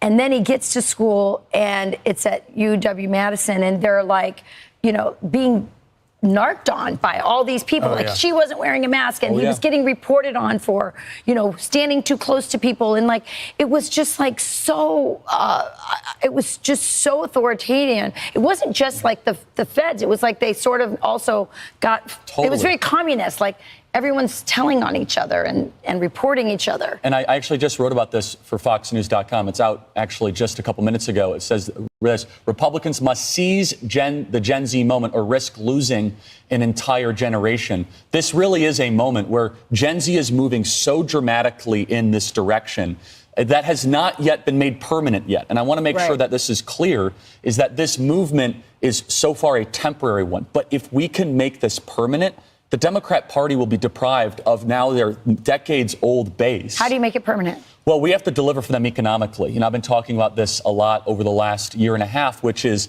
President Donald Trump inherited a disordered economy for young Americans from whether it be home ownership or how expensive things are. And so right now we need to build more homes. We, of course, need to fulfill the immigration agenda. Can you explain what that means? Because that's also about private equity firms buying up homes instead of them being available. 1 out of 4 of all home purchases in the last year were out of these firms like BlackRock that come in, and they are actually bidding out first-time home buyers and younger Americans that want to be able to have their slice of the American dream. And a kid and young people know about this. They know about it and they talk about it. In fact, when I do my campus tours, time after time, they say, Charlie, when are we going to stop BlackRock from being able to come in and purchase homes in our communities? You know, I'm from Arizona. I think it's wrong that a first-time home buyer in Chandler or Mesa or Gilbert that's just scrapping together enough money that they can has to compete against a $10 trillion private equity fund. And so I think these are some prudent decisions that we can make. We need to increase the supply. President Trump is exactly right about lowering interest rates. That's going to unleash a lot of capital and have a higher incentive to build homes. So the silver lining to it, of course, is that these young people do not trust the government to solve their problems. That's right. I'm Steve Doocy. I'm Brian Kilmeade. And I'm Ainsley. All right. There's been a new discovery. The DHS finding more than 13 at the border for sure. Of course, we know this. We've always known this, but I got to show you guys this right here. 1,000 unaccompanied migrant children that were placed with unvetted sponsors throughout the U.S. This comes 1 week after a witness in a House Homeland Security hearing described just how little help those children received under Joe Biden. There was also a notice of concern hotline where people could report concerns about the unaccompanied child's safety. But what this administration found was from August 2023 to January of 2025, 65,000 calls went unanswered. That witness is Allie Hopper, founder of Guard Against Trafficking, and she joins us now. When I saw this, I wasn't surprised, but I was enraged, Allie. How could they not answer calls from children they gave the number to in case you're exploited? And they called and said, I'm being sexually exploited, and no one answered their messages. Rachel, you're exactly correct. This hotline was set up as one of the many safeguards that were put in place. And unfortunately, when the policy on paper, when these safeguards are put in place on paper only, but they're not intended to be followed up on or function properly, this is what happens. And what's more horrifying is that these calls wouldn't have been even responded to. Like the call that I mentioned in my testimony, where a child called saying that grown men were coming into his room at night and they were touching him. This administration went through every single one of those calls, and that child was rescued and that sponsor was arrested.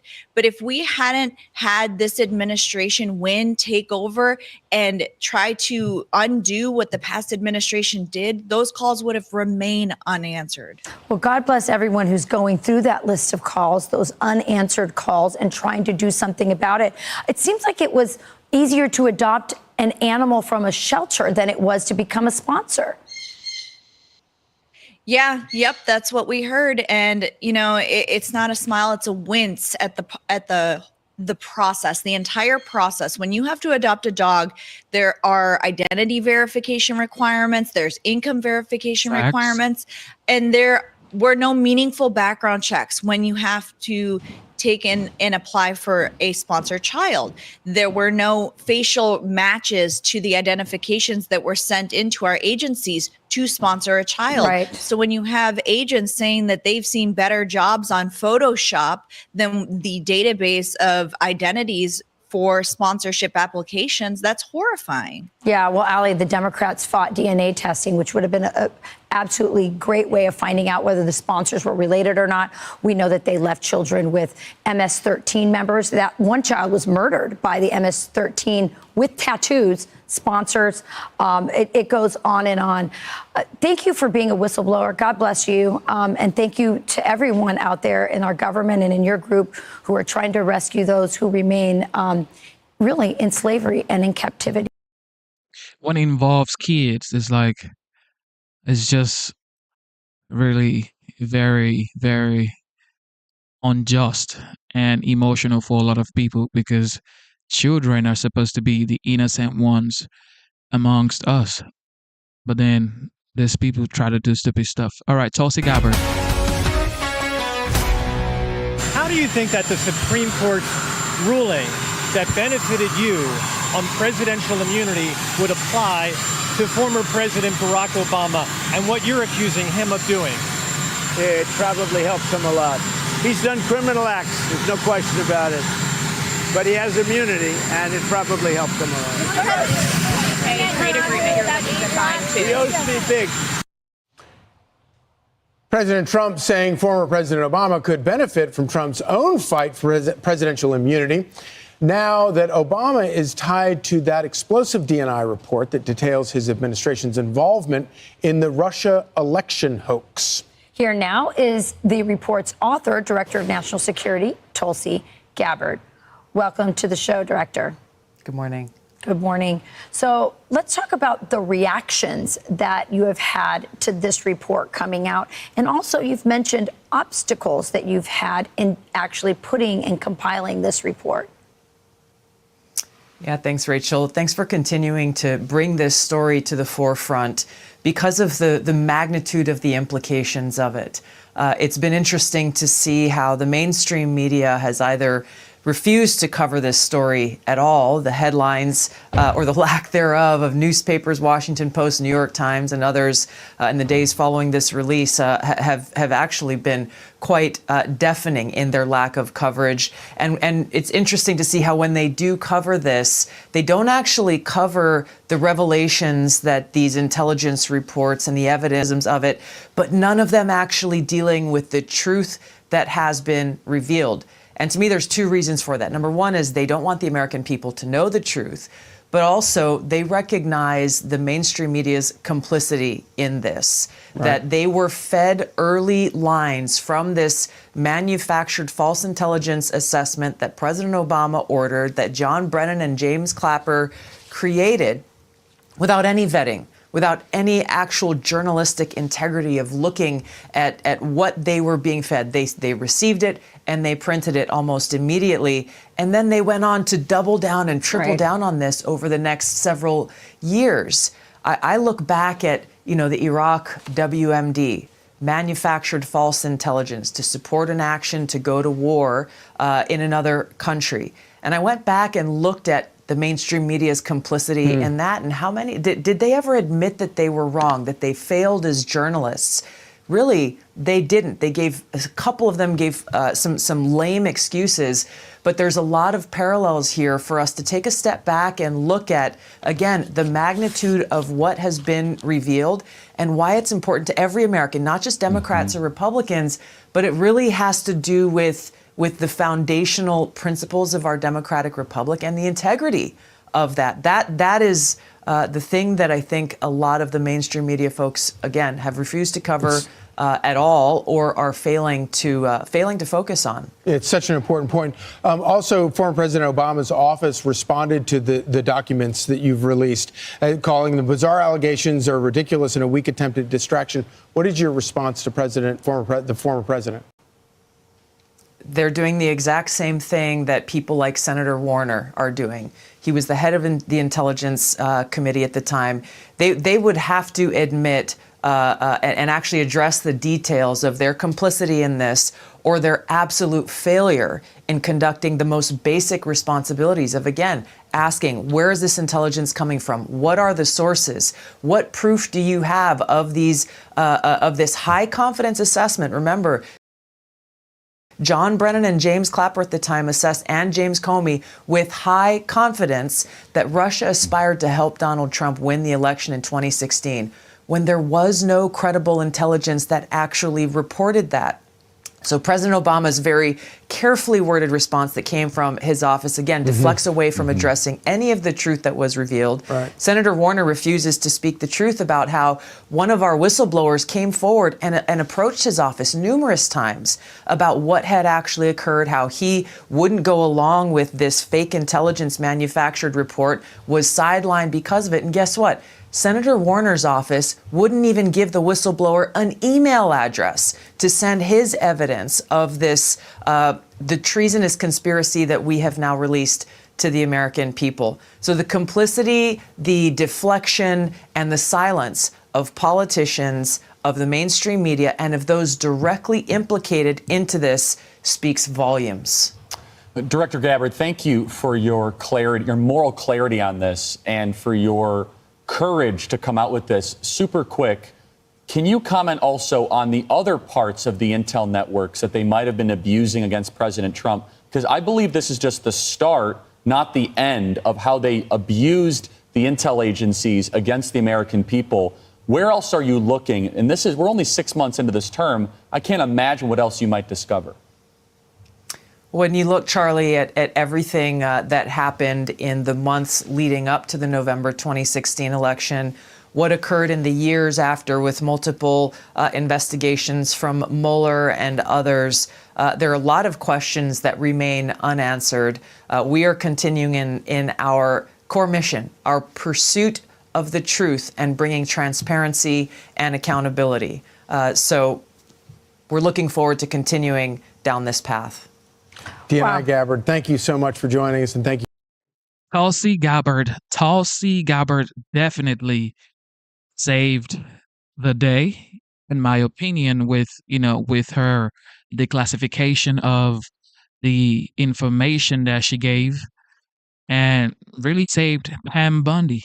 You know, she really saved Pam Bundy because everybody was like, you know what? What's up with Pam Bundy? Everybody was saying, Attorney General, Pam Bundy, what's up? And then out of nowhere, the Director of National Intelligence, Tulsi Gabbard, comes out with information that the American people have been asking for. So we got to give a shout out to Tulsi Gabbard. Shout out to Tulsi Gabbard, man. All right, here we go. AOC is in some situation. Check Now, it out. one district that is actually seeing the effects of crazy liberals is AOC's district, and it's not doing well. And she herself is not doing well these days, you guys, because she is now under investigation for the Met Gala fiasco, where she wrote, what was it, eat the rich or tax the rich on her dress. Same thing. Yeah, eat the rich, tax the rich. Well, it turns out that she didn't pay for that dress, and there's all kinds of rules around how you use tickets. So her fiance got a free ticket. It's a $35,000 ticket, by the way, to go to the Met Gala. She went thinking she could, tax the rich dress and she'd erase all these problems. But now the investigation from Congress is saying you better pay up. Yeah, it's truly extraordinary, and it's a nice, sweet little justice there for somebody who wants to attack the rich and then hang out with the rich. Look, at the same time. AOC, she's a Neiman Marxist. Yes, that's true. She likes to wear the Gucci, the Louis Vuitton while being amongst the working class. And isn't that the champagne socialist types?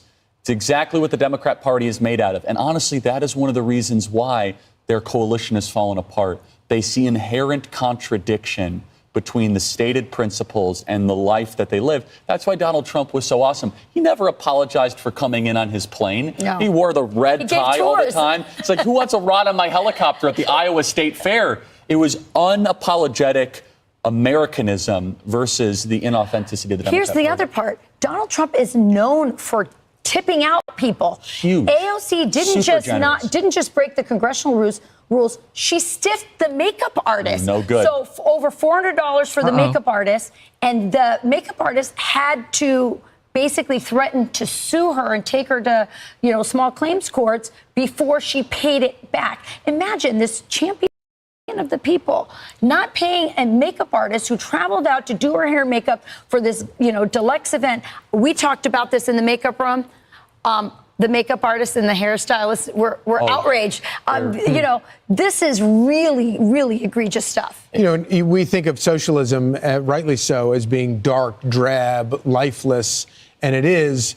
But for 100 years, every socialist system, under communism, you always have the glitterati. You always have people who are in power who make massive, massive amounts of money, and all of the wealth goes to those people. And so it's not a defect in our system.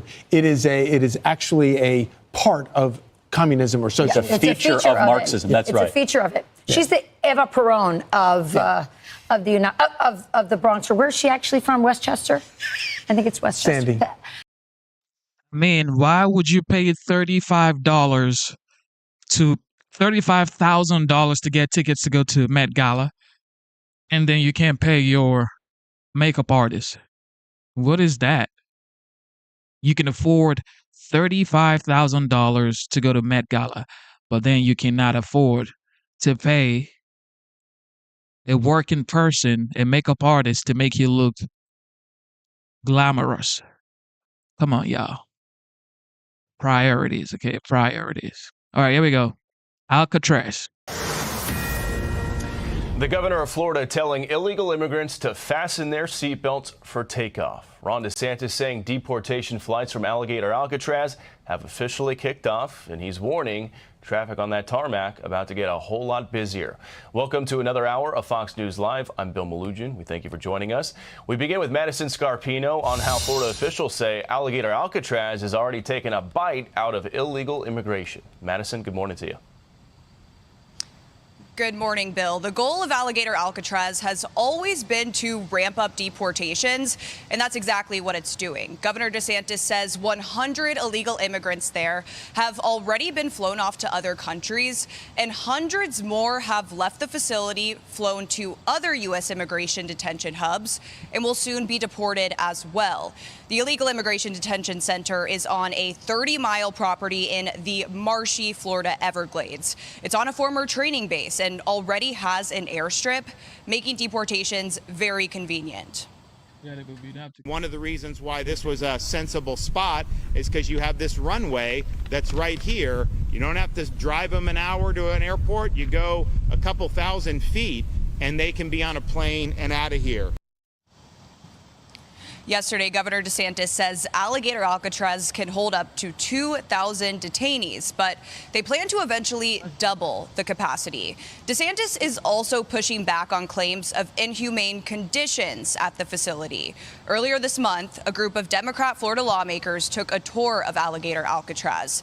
They're calling the conditions appalling, disgusting, and disturbing.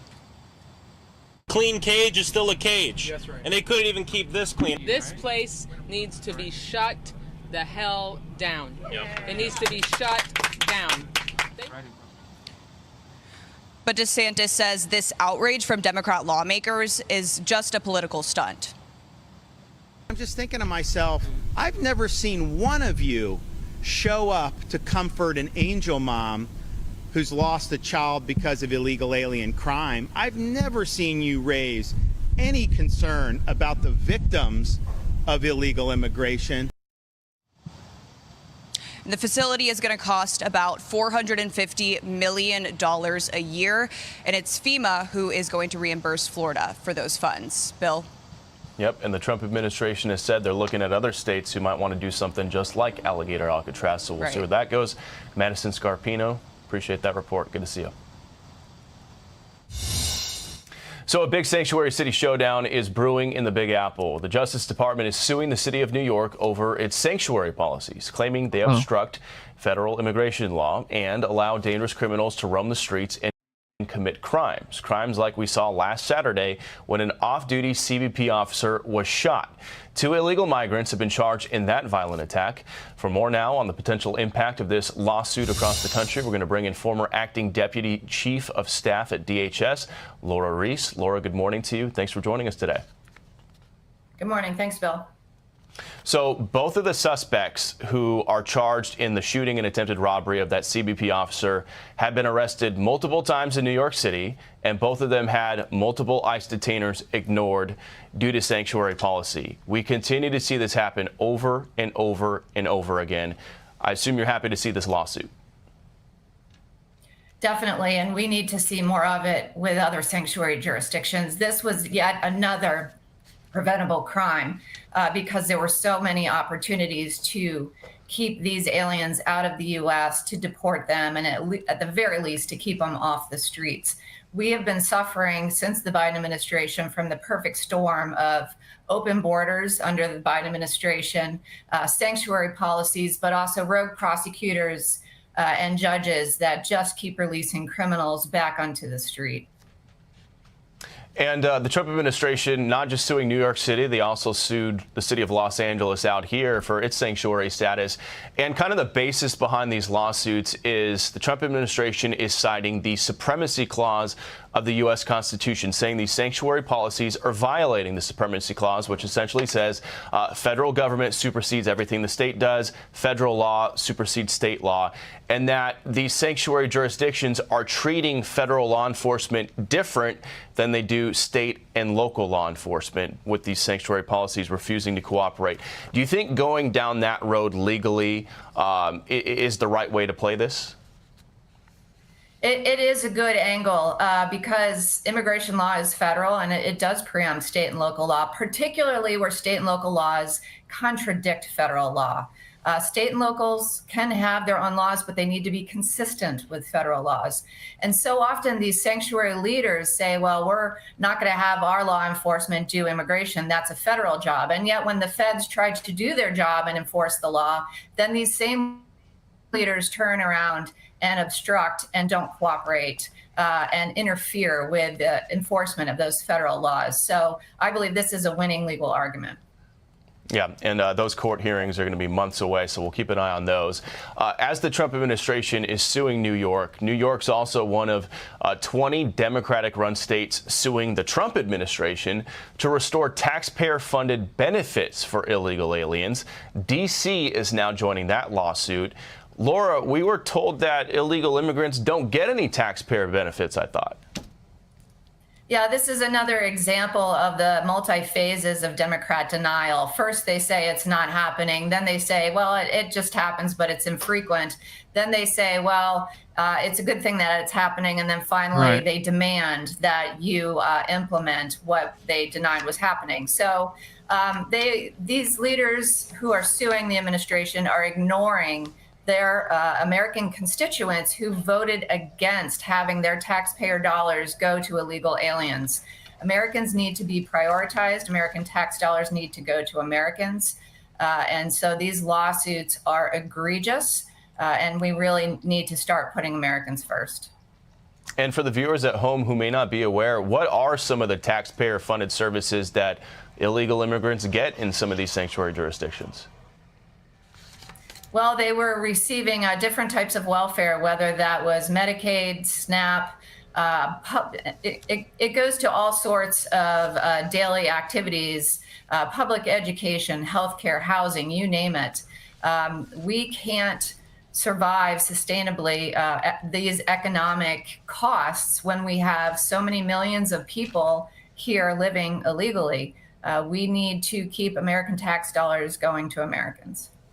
Yeah, and here in California, the state had, I think, more than a $6 billion cost overrun providing health insurance for illegal immigrants, free health insurance. Another topic, a second federal court has now blocked President Trump's birthright citizenship order. It kind of gets lost in the weeds. It feels like there's a different, federal court ruling every single day. At this point, what happens right now with this Trump executive order trying to ban birthright citizenship? Well, the merits question versus the nationwide injunction question, which already went to the Supreme Court. Now the merits question will go to the Supreme Court. And frankly, Trump's executive order was scoped on safe ground. He says to receive U.S. citizenship, you must have a parent who's either a lawful permanent resident or a U.S. citizen. That is consistent with the limited case law that we have, consistent with the limited legislative and congressional history that we have. And it's also consistent with the majority of the rest of the world. And it is common sense. This amendment, the 14th Amendment, was written right after the Civil War. Clearly, the members of Congress did not contemplate illegal aliens coming to the U.S. and having children here conferred with U.S. citizenship. And so we need to follow the law and use common sense. And require that U.S. citizen parents or lawful permanent residents are the only ones who can have U.S. citizen children born here. Yeah, and the president has said he feels that birthright citizenship is one of the biggest incentives for illegal immigration into the U.S. We've heard him use that term, anchor babies, the idea that you cross that river, you have a child here, instant U.S. citizenship, and then you begin chain migration with other family members. 30 seconds, final word to you before we go. Right. Not only is it clearly a draw, an entire industry, a birth tourism industry has developed over this very issue, where pregnant women will time coming to the U.S. to give birth here because they know the wrong interpretation the past many decades has been that that child is then conferred U.S. citizenship. It is a glaring exploitation of our Constitution and our very generous immigration system, and we need to bring sanity back to our immigration system so it's lawful and orderly and manageable. Yeah, and it's one of the biggest complaints I heard from Border Patrol agents during the years I was covering the border the last few years. Laura Reese, great to see you. Thanks for coming on. And that's the thing. The president is not trying to deport legal migrants or green card holders, permanent residents, or, citizens. He's talking about illegal migrants. All right. Everybody has to get that straight. Everybody's like, oh, he's deporting people. No, he's deporting illegal Director of criminal National Intelligence, migrant. Tulsi Gabbard, announcing this week that she referred the declassified documents relating to the Russia collusion investigation to the DOJ, now leaving any potential criminal charges in the hands of Attorney General Pam Bondi. For more, we're joined by former federal prosecutor and former Trump attorney Jim Trusty. Jim, this is really quite an interesting development. I was at the White House this week when all of a sudden Tulsi shows up in the White House briefing room. Here's a little bit of some of what she had to say. Listen here. There is irrefutable evidence that detail how President Obama and his national security team directed the creation of an intelligence community assessment that they knew was false. They knew it would promote this contrived narrative that Russia interfered in the 2016 election to help President Trump win. Then Pam Bondi announcing that there's this strike force team digging into all of this. What do you make of it? Well, look, I think it's an important investigation for history, if nothing else. I'm not convinced that it's going to be particularly easy for anyone, special counsel or not, to come up with criminal charges, because most of the conduct occurred in like 2015, 16, early 17. You might have a little bit of a stray false statement afterwards, but there's a significant statute of limitations problem. The federal statute for non-capital cases is generally 5 years. And so that's a starting point that's very uphill here. Then you add in the idea of presidential immunity that Obama would have enjoyed. And that's an iffy question. You know, the Supreme Court kind of created the guidelines, but we don't know how that would play out. Is it something where you look at it and say the president was just ordering an intelligence review, which sounds like an official act? Or could you, and I think Gabbard makes the case, frame it more like this is a president intent on using false information to hobble his successor? That doesn't sound like something that might be immunized. So lots of thorny questions. I think the big benefit of a special counsel, believe it or not, and I know the president's probably allergic to this notion in general, is that you end up with a report. And, you know, most prosecutions, if they don't go to court, you're not seeing their underlying information. I think for history, it would be important to see all of the information that can be gathered by a special counsel in an investigation. So that's really interesting, Jim, and we can show our viewers. So the special counsel notion came about from Senator John Cornyn and Lindsey Graham. They tweeted this week, "For the good of the country, we urge Attorney General Bondi to appoint a special counsel to investigate the extent to which former President Obama, his staff, and administration officials manipulated the U.S. national security apparatus for a political outcome." So you're with them. You agree that there would be something to gain. Yeah, but probably for different reasons. I mean, I think their view is that special counsel gives some distance from politics. The reality is Jack Smith, if you go back to what we lived with for a few years, Jack Smith was answering to the attorney general. It's a very different statute than independent counsel. So it's a bit of an illusion to pretend that special counsel aren't part of DOJ. Maybe these senators think there's some plausible political distance there. But I view it as a case where it's going to be very unlikely that criminal charges can be filed, but it would be very helpful for all of us to know just how outrageous the conduct might have been by the president, by Comey, by Brennan, Clapper, people that were in positions that they really should have done a much better job for the country than that kind of dirty trick. Well, there's certainly a lot of interest in this. And to your point, President Trump was actually admitting that former President Obama has immunity on his side in the departure before he left for Scotland yesterday. Let me turn quickly to another topic, and that is of Alina Habba. She was nominated for U.S. Attorney in New Jersey. The 120 days on that ran out. She ran into roadblocks, and she's tweeting out now that as acting New Jersey U.S. Attorney, that she's not backing down. You can see President Trump, Pam Bondi's Attorney General. I am now the acting U.S. Attorney for a District of New Jersey. Where do you see this going?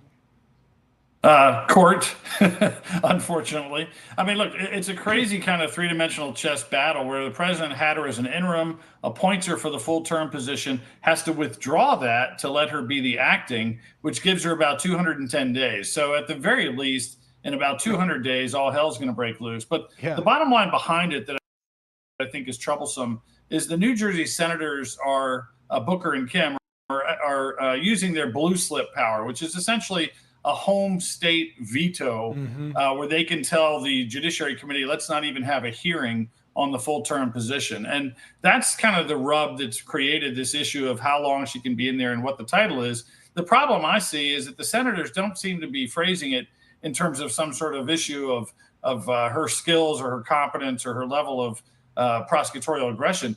It seems to be based on the fact that she's willing to prosecute a New Jersey congresswoman who was involved in kind of assaultive behavior, apparently, at one of these on an detention ICE center officer. protests. Yeah, exactly. Right, and you know, the film doesn't make it look like a bad faith prosecution, but that seems to be the focal point for the Democrats in New Jersey, and I think that's a shame. That should never be the criteria when you've got a good faith prosecution that she's willing to pursue. We got to leave it there. Jim Trusty, thank you for Alina Habba, definitely. She is fierce. Definitely fierce. If you've seen her litigate, you would know she's definitely fierce. I don't know. The blue state that come, they're gonna have to get ready because she's not gonna back down. All right, here we go.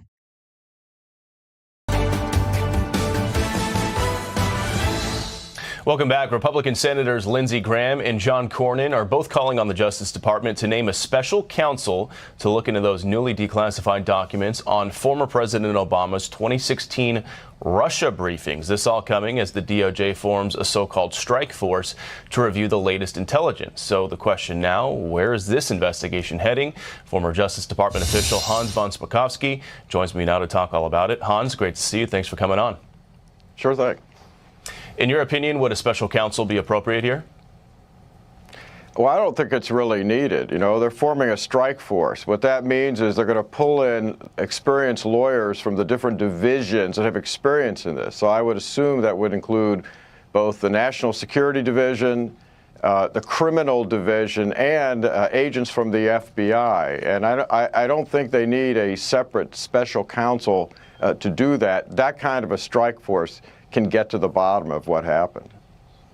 So far with what DNI Tulsi Gabbard has disclosed, it seems like there's a decent amount of smoke, right?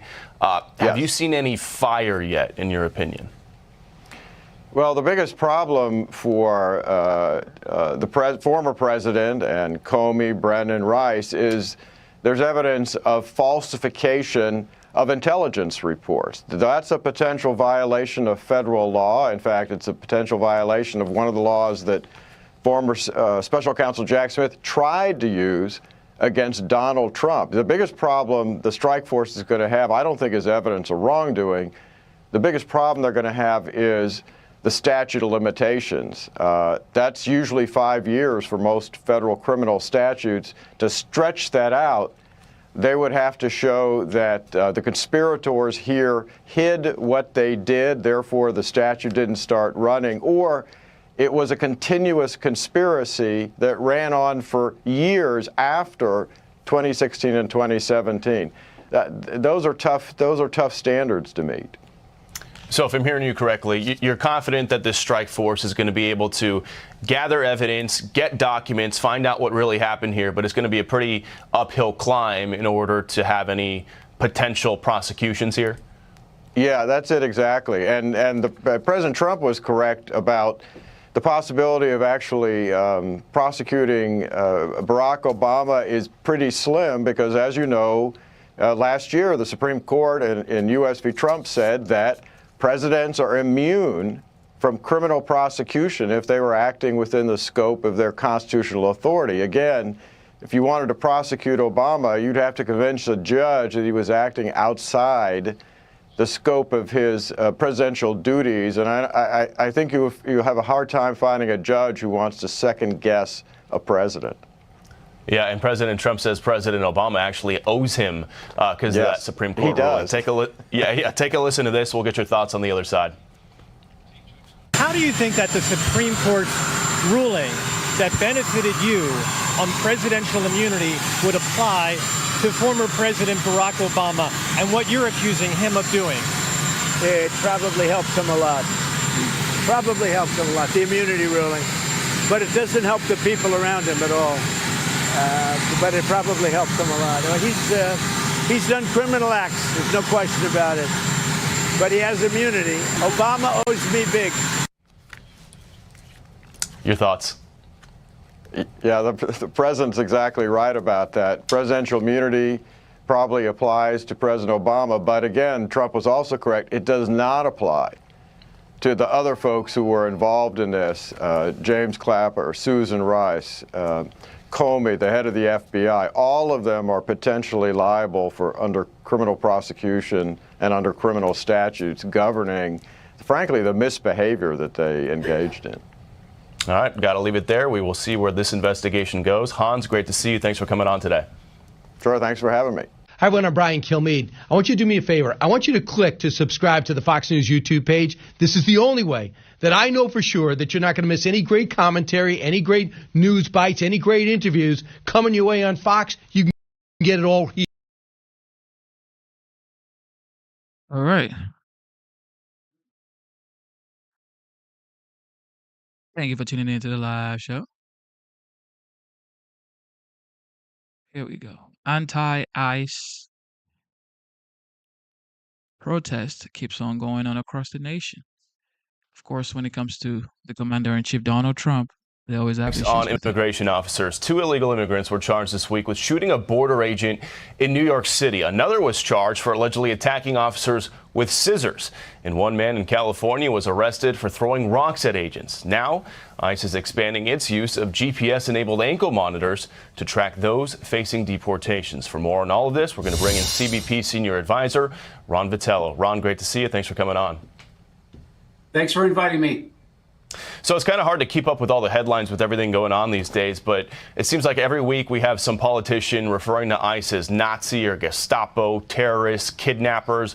Assaults on agents now up more than 800%. We've seen rocks thrown at agents. We've seen agents shot at out here in California a couple weeks ago. Ron, ICE agents have been texting me feeling like if the temperature doesn't cool down soon, they're worried somebody is going to get killed. Do you share that concern? We are very concerned. The front line and their families don't need this kind of stress. After all, what they're doing is the mandate of the voter who elected Donald Trump, who put Kristi Noem in charge of the Department of Homeland Security to secure the border, which CBP has done in dramatic ways, and initiate the largest deportation effort that we've ever seen in the United States. They are doing their jobs. They are enforcing laws that are on the books, and those laws have been on the books for decades. It's now time to correct the chaos of the past in the Biden administration and protect America by cleaning the streets, making America safe again, and keeping that border locked down. And when we talk about, interference with these federal agents, I'm sure you saw the story out here in Southern California yesterday. There were 2 medical workers who were arrested by federal agents. There was a viral video out here from earlier this month where you can see it right here, these medical workers were physically blocking and impeding ICE from arresting a Honduran illegal immigrant who ran into their surgery center in an effort to get away from ICE. He wasn't a patient there. Well, now they've both been charged with 18 U.S.C. 111, impeding a federal agent. They're both arrested. They're both in custody, and they're both looking at potentially up to 8 years in federal prison if convicted. Is this the kind of message that you think the U.S. attorney out here should be sending, that, hey, if you interfere with our agents, there's going to be some serious consequences? 100%. We are grateful of the Department of Justice leaning in on arresting the individuals that attacked our CBP officer in New York. And in this case, these people impeding these agents from doing their job. The individual that they were trying to arrest ran into that hospital, endangering everybody that was on that site. Our officers, the ICE officers, went in there to make it a lawful arrest. And these folks got in his way, and now they're being charged federally for impeding federal officers. And that consequence needs to be enacted across the board. Politicians need to tone down the rhetoric. The propaganda in the press must end, and we should stop pretending that immigration laws on the books are not to be enforced, because they are on the books, and it makes us all safe, and the people that get in the way are going to pay the consequences. And those consequences are important about what happens when people continue to try to invade or people that get in the way of lawful activity by federal law enforcement officers. And Ron, the so-called Maryland man, Kilmar Abrego Garcia, back in the headlines this week. He's facing those human trafficking charges in the state of Tennessee. A federal judge there said he can be released on bail, but then you had a separate federal judge in the state of Maryland saying, okay, well, once he's released on bail, ICE you're not allowed to arrest him. She is blocking the Trump administration from arresting him once he makes bail. In your opinion, what authority does she have to do that? This is a federal judge in Maryland telling ICE in Tennessee you cannot make an immigration arrest of an illegal immigrant. Your thoughts on that? That's activism at the highest order. Someone that wears a robe but actually should be a community organizer and not somebody that's on the bench. That is extra constitutional. There are three branches in government. Her job is to rule on the law and the facts that are in trials. She cannot tell the executive branch, ICE frontline, or the president himself by extension who he cannot let in the country or arrest who's in the country illegally.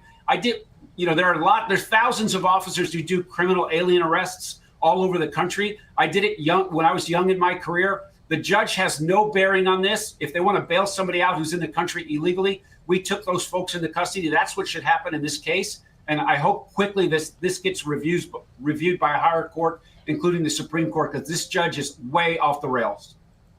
And Ron, got about 30 seconds left here. I do want to ask you about your CBP officer who was off duty, who was shot in his face the other day by that illegal immigrant in New York City. We've heard he's recovering. Final word to you. How is he doing right now? He's on the mend. We're prayerful for a full and complete recovery so he can come back to work. And when I mean work, a career in CBP, careers.cbp.gov. We need help to sustain what we're doing in the interior and on the border. So I want people to visit careers.cbp.gov. Help us out to be able to sustain the vision that we have to make America safe again. Yeah, and again, and both of those illegal immigrants involved in that attempted robbery and shooting of that agent caught and released at the border by the Biden administration. Something. Isn't this just wild that there's the illegal migrants that are doing wild stuff to border patrols?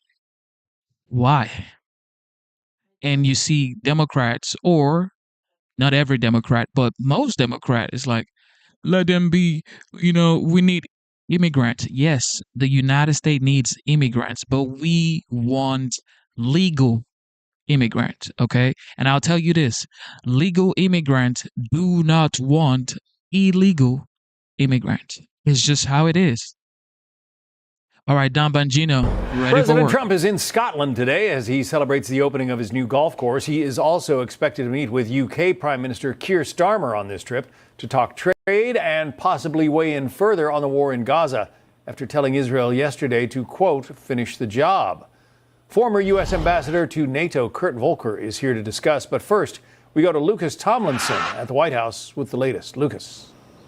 Well, good afternoon, John. President Trump enjoying some links golf at his club in Turnberry in Scotland, ahead of his meeting with British Prime Minister Keir Starmer, where no doubt trade will be on the agenda, although, of course, that was one of the president's most successful trade deals to date, that 10% tariff on the United Kingdom. The president also be discussing the war in Gaza after the prime minister had some words. Here was President Trump before leaving the White House for Scotland.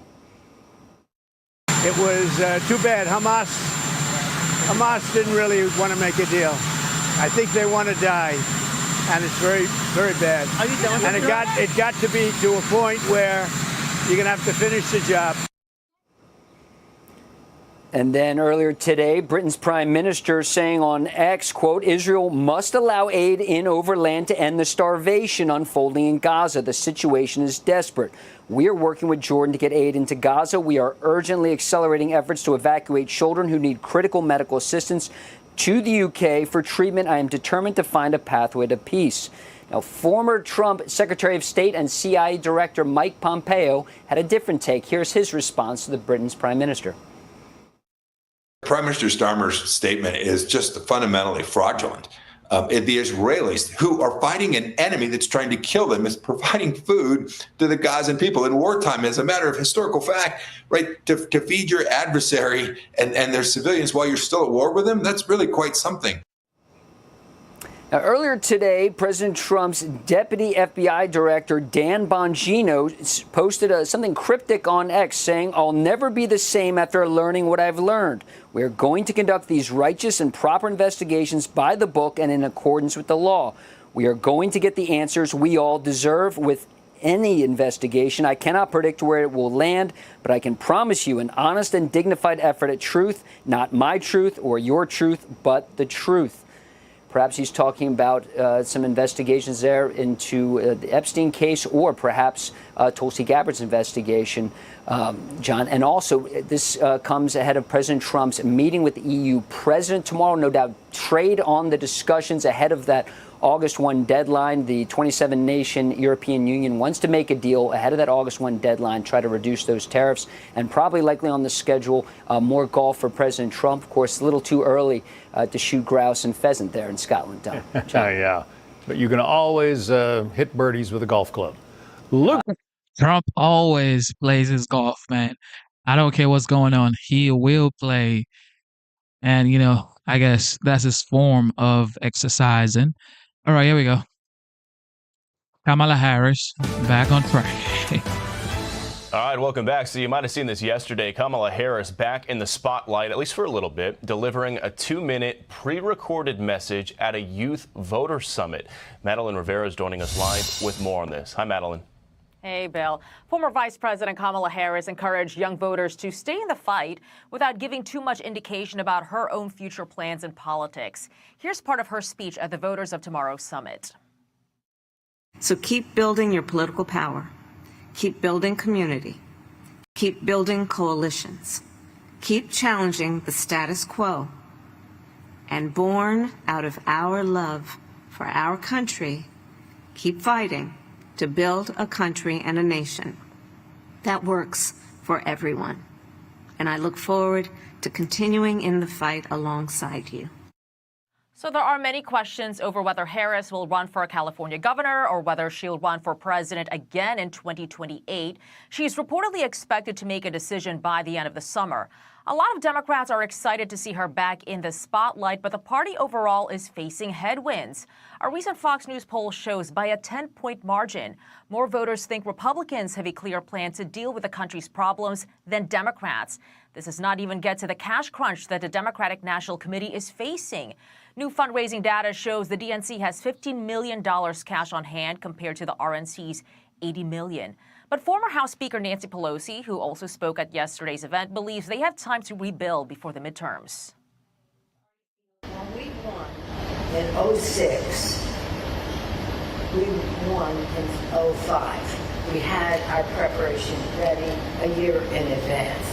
When we won in 18, we had our plan and our preparation in 17. We are going to win next year because we are going to be ready this year. In just a few months.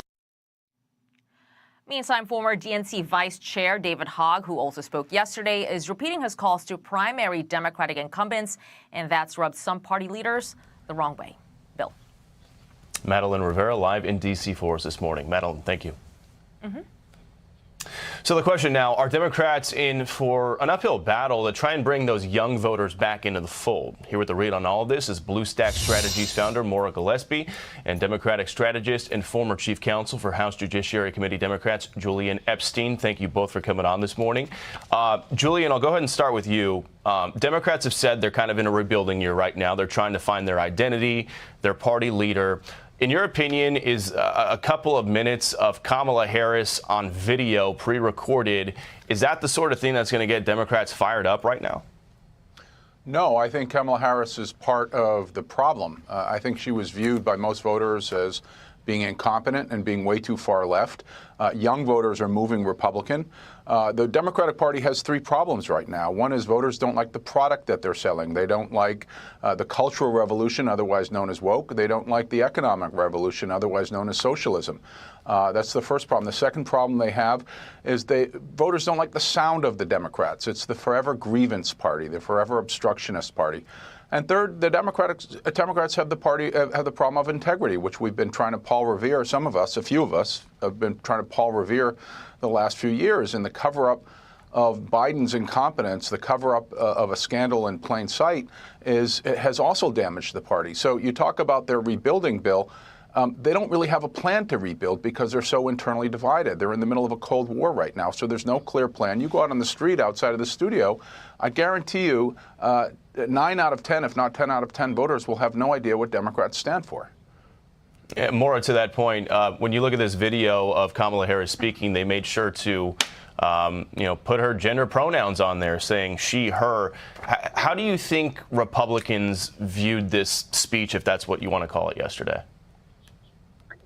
I have to say that's the first thing that I noticed, unfortunately. And I just, to Julian's point, I agree. I think that the identity politics proved to be a failure for Democrats in the last cycle and will continue to be if they don't shift their messaging to an actual plan. I think that, if there's going to be grievances and you're only going to run against Donald Trump, well, he's a lame duck president. So what are you going to be for? And I don't think the Democrats have figured that out. They have continued to harp on things being a mess and corrupt and wrong and all the things that they could think of negative. But that starts to go numb if you don't have anything to say what, you're working towards. And as members of Congress, especially, go back to their districts here in August, they need to be talking to the people who elected them.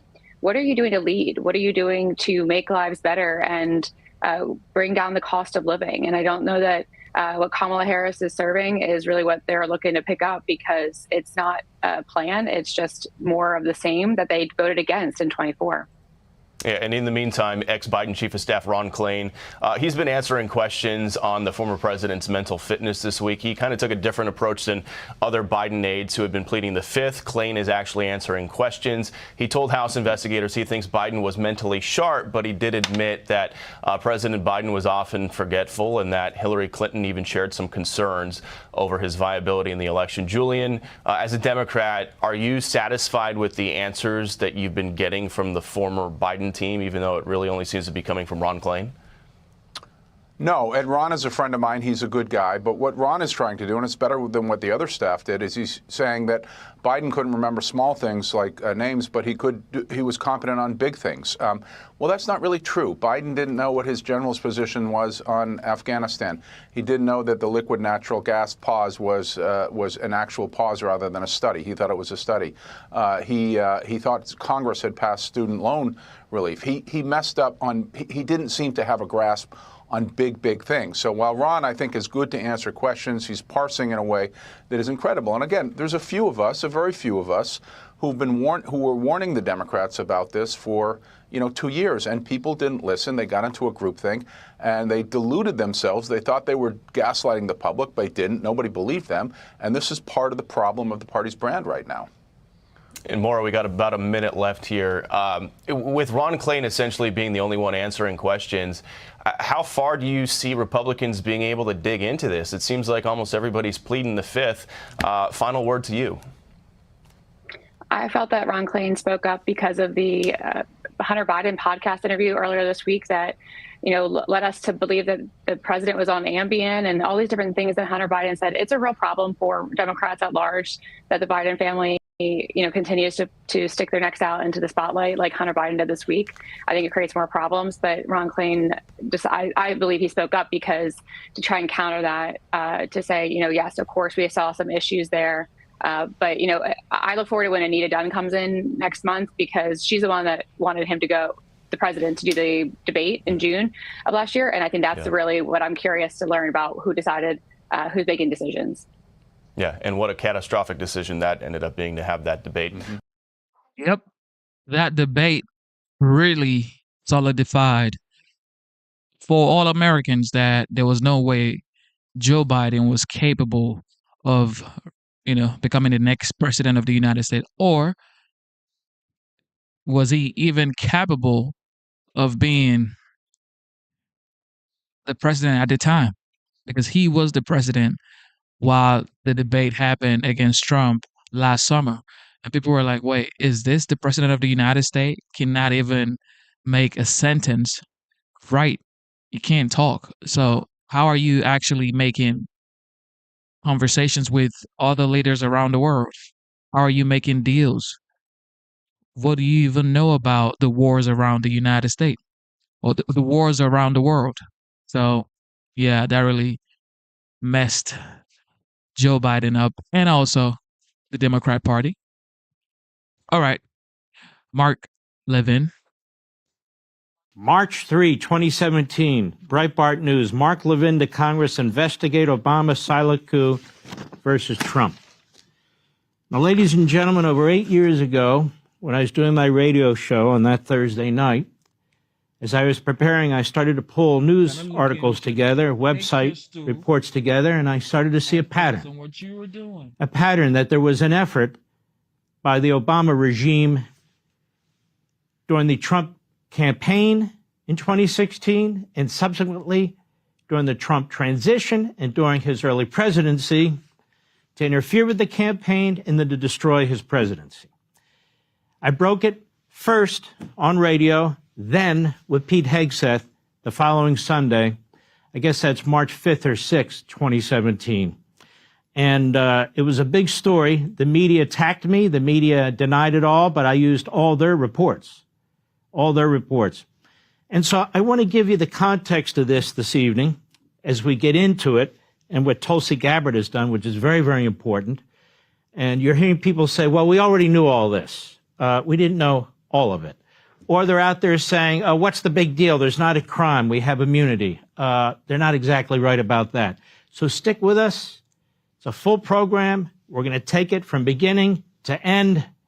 Check it out. Again, this is March 5th, I believe it is, on Fox and Friends, Sunday morning with Pete Hegseth 8.5 years ago. Go. On your Thursday evening radio broadcast, you laid out a devastating case about executive overreach of the Obama administration, which many believe metamorphosized itself to tweets that President Trump sent out on Saturday morning accusing potential wiretapping in Trump Tower. We want to give you a case here this morning to lay out what you know about it, and the evidence you have for the potential executive overreach of the Obama administration. Well, pleasure to be here. The evidence is overwhelming. This is not about President Trump's tweeting. This is about the Obama administration's spying. And the question isn't whether it's spied. We know they went to the FISA court twice. The question is, who did they spy on? The extent of the spying. That is, the Trump campaign, the Trump transition, Trump surrogates. And I want to walk you through this, the American people. Exhibit 1. All right, let's stop right there for a moment. Now, America, keep in mind, this is the first time anybody ever pulled all this together. I didn't have access to classified information. I can't issue subpoenas. I was doing my radio show prepping, and I said, wait a minute, something's going on here. I saw a pattern that went over a course of months. As a former chief of staff to Attorney General, I could tell there had been leaks out of the DOJ and the FBI and the intelligence agencies. This is literally the first time on television anywhere that this was pulled together and explained. The first time it was exposed. Go. Head Street. 2 separate sources with links to the counterintelligence community have confirmed that the FBI sought and was granted a Foreign Intelligence Surveillance Act court. This is spying. In October, giving counterintelligence permission to examine the activity of, quote, U.S. persons in Donald Trump's campaign with ties to Russia. Let me go on. This isn't me. They say the first FISA request, sources say, named Trump, was denied back in June, denied by the court. But the second was drawn more narrowly and was granted in October after evidence was presented of a server possibly related to the Trump campaign and its alleged links to 2 banks. Now, sources suggest that a FISA warrant was granted to look at the full content of emails and other related documents that may concern U.S. persons. Now, I know people are hung up with Trump's word wiretapping. Well, how'd they get access to this server information? Does it really matter if it was wiretapping, electronic surveillance, or whatever it was? Exhibit 2, The Guardian, a well-known right-wing British paper. Here it is. Quote, The Guardian has learned the FBI applied for a warrant from the Foreign Intelligence Surveillance Court over the summer in order to monitor 4 members of the Trump team suspected of irregular contacts with Russian officials. Keep in mind, this is during a presidential election. The sitting president, the incumbent party, is now investigating the presidential candidate of the Republican Party and his campaign to some extent. The FISA court turned down the application asking FBI counterintelligence investigators to narrow its focus. According to one report, the FBI was finally granted a warrant in October. Exhibit 3, McClatchy, another well-known right-wing newspaper. Here they have the agencies. Headline, FBI, 5 other agencies, 5 other Obama administration agencies probe possible covert Kremlin aid to Trump. The FBI and 5 other law enforcement and intelligence agencies have collaborated for months in an investigation into Russian attempts to influence the November election, including whether money from Kremlin covertly aided presidential-elect Donald Trump. 2 people familiar with the matter said the agencies involved in the inquiry are the FBI, the CIA, the NSA, the Justice Department, the Treasury Department's Financial Crimes Enforcement Network, and representatives of the Director of the National Intelligence. Are you telling me Barack Obama didn't know what was going on in 6 agencies? As you go on, how are you? Okay, keep going. I'm not done. I need to make the case because the media seems to be confused about their own reporting. New York Times, another well-known liberal outlet, intercepted Russian communications, part of inquiry into Trump associates, January 19. The FBI is leading the investigations, aided by the NSA, the CIA, Treasury Department's Financial Crimes Unit. The investigators have accelerated their efforts in recent weeks, but have found no conclusive evidence of wrongdoing. Listen to this. One official said intelligence reports based on some of the wiretap communications have been provided to the White House. This is the New York Times, another right-wing outlet. 4. Another right-wing outlet. Let's continue. New York Times again. NSA gets more latitude to share intercepted communications. In the final days of the Obama administration, the administration has expanded the power of the NSA to share globally intercepted personal communications with the government's 16 other intelligence agencies before applying privacy protections. Now, why would they do this on the way out the door? Well, March 1, Exhibit 6. Obama administration rushed to preserve intelligence of Russian election hacking. In the Obama administration's last days, listen to this, some White House officials scrambled to spread information about Russian efforts to undermine the presidential election and about possible contacts between associates of President-elect Trump and Russians across the government. I'm not done. Exhibit 7, New York Times. Flynn is said to have talked to Russians about sanctions Trump took office. Well, where'd they get this information? Well, Mark, you know, the FISA court, they're always monitoring the Russian ambassador and so how do we know that? Maybe they are, maybe they're not, but there's an awful lot of other activity. Sure. Here we have Washington Post, one more, Washington Post, March 2nd. U.S. investigators have examined contacts Attorney General Sessions had with Russian officials during the time he was advising Donald Trump's campaign. The focus of the U.S. counterintelligence investigation has been on communication between Trump campaign officials and Russia. Listen to this. The inquiry involving Sessions is examining his contacts while serving as Trump's foreign policy advisor in the spring and summer of 2016. This has been going on for a year. Well, Mark, now, as you do on your radio program, you lay out a devastating case based on public documents, as you point out, and not right-wing sources, but mainstream left-stream sources. How confident are you that this investigation, which was on so-called Russian hacking, but now the White House says this morning will be broadened to looking into executive overreach, how confident are you they will find something there?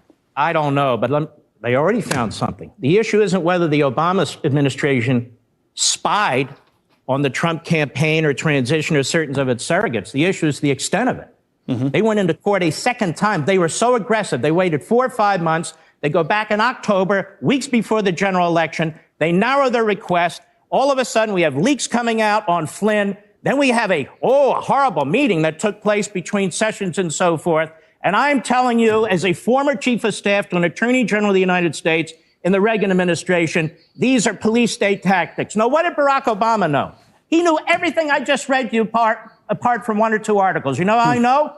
It's in the newspapers. It's right there. So Barack Obama not only knew this, but he gets a daily intelligence briefing. And let me tell you something about daily intelligence briefings. If your attorney general and your FBI is going to the FISA court to get a warrant to investigate aspects of an opposition party in the middle of a general election campaign, how much you want to bet the President of the United States knew that? I don't want to bet you on that. Read his opinion. How does this play out in the media? How are they going to continue to cover this story? Let me first say this is the case made by the New York Times, the Washington Post, McClatchy, and the rest of them. I just put it together as a former Justice Department official. And Donald Trump here is being attacked for what he tweeted. Donald Trump is the victim. His campaign is the victim. His transition team is the victim. His surrogates are the victim. These are police state tactics. I am telling you this as a former chief of staff to an attorney general. If this had been done to Barack Obama, all hell would break loose. And it should.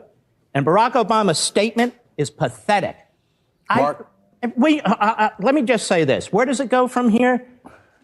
They ought to release both FISA court applications where they sought the warrant. The one in the summer and the one in October. So we know exactly what they were doing. That's number one. Number two, Congress needs to see the daily presidential intelligence briefings over the past year or so.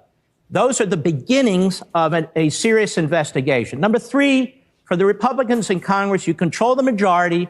If the Democrats do not want to assist, and they won't, because I'm starting to think Chuck Schumer and the others are participating in all this cover-up activity, then plow ahead without them. But this is important to the country. We cannot have a sitting presidential administration unleashing 6 federal agencies, intelligence and law enforcement. I don't mean the president personally sitting there and saying, you know what, Valerie, let's go get him. Obviously, the attorney general and the FBI were involved in this. This is how you get a FISA court application prepared and submitted. Do you think former President Obama was involved in this? And if so, how much was he involved? I'm not Nostradamus here. I just think that we ought to find out. But I will tell you this. He's more involved than he says. I mean, it's his executive branch. It's his Justice Department. Mine's been the IRS. All of a sudden, the IRS is targeting American citizens. I don't know anything about it. We have reporters, including James Rose in the AP, where the Obama administration did more investigations of reporters than any administration in American history. They're quite capable of these things. But it doesn't matter. We want to know what took place, and there ought to be public hearings on this stuff, too. I agree with the Democrats. Let's get to the bottom of this. So join me. Join us. This is the public record. Yeah. It's the newspaper of record, the New York Times. Let's go. So this was the first that this was ever presented on broadcast media, television, on that Sunday morning in March. The next night I was on Hannity and further elaborated on it. But before that Thursday before, on March 3rd, I went on radio, as I mentioned, and I was pulling it together. And Breitbart did an excellent job. Joel Pollack, radio host Mark Levin, used his Thursday evening show to outline the known steps taken by President Obama's administration in the last months to undermine Donald Trump's presidential campaign and later his administration. Levin called Obama's effort police state tactics, suggested that Obama's actions, rather than conspiracy theories about alleged Russian interference in the presidential election to help Trump, should be the target of congressional investigation. Drawing on sources including the New York Times and the Washington Post, Levin described the case against Obama so far based on what is already publicly known. The following is an expanded version of that case, including events that Levin didn't mention specifically, and it goes on some length. Now, let's bring it up to date, like today. They interfered with the Trump campaign in 2016. They tried to take him out. They interfered with the Trump presidency early on. They tried to take him out.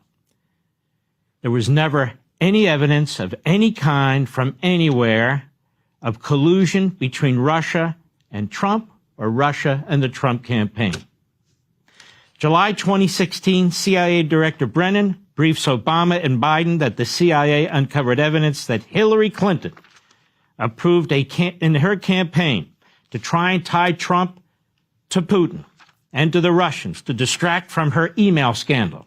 Others briefed also knew. Who were they? It included Attorney General Lynch, DNI Director Clapper, FBI Director Comey. Hillary Clinton, in carrying out this horrendous event, her campaign paid for the Steele dossier. That was a complete 100% fabrication. The dossier was used as the key basis for the FBI opening a criminal investigation. They launched it in record time. Typically, it might take 6 months or a year. They launched it within a month. And who launched it? Deputy Director of the FBI, McCabe, and FBI Assistant Director Stroke. And it was Comey who seized authority around the same time to drop the case against Hillary Clinton, even though they had her dead to rights. It was a slam dunk case, but they dropped it. They were working to help Hillary They knew that she was responsible for the dossier. They knew it. Obama knew it. They all knew it. They were tipped off about it. And yet they used that dossier to go after Trump. Not to go after Hillary.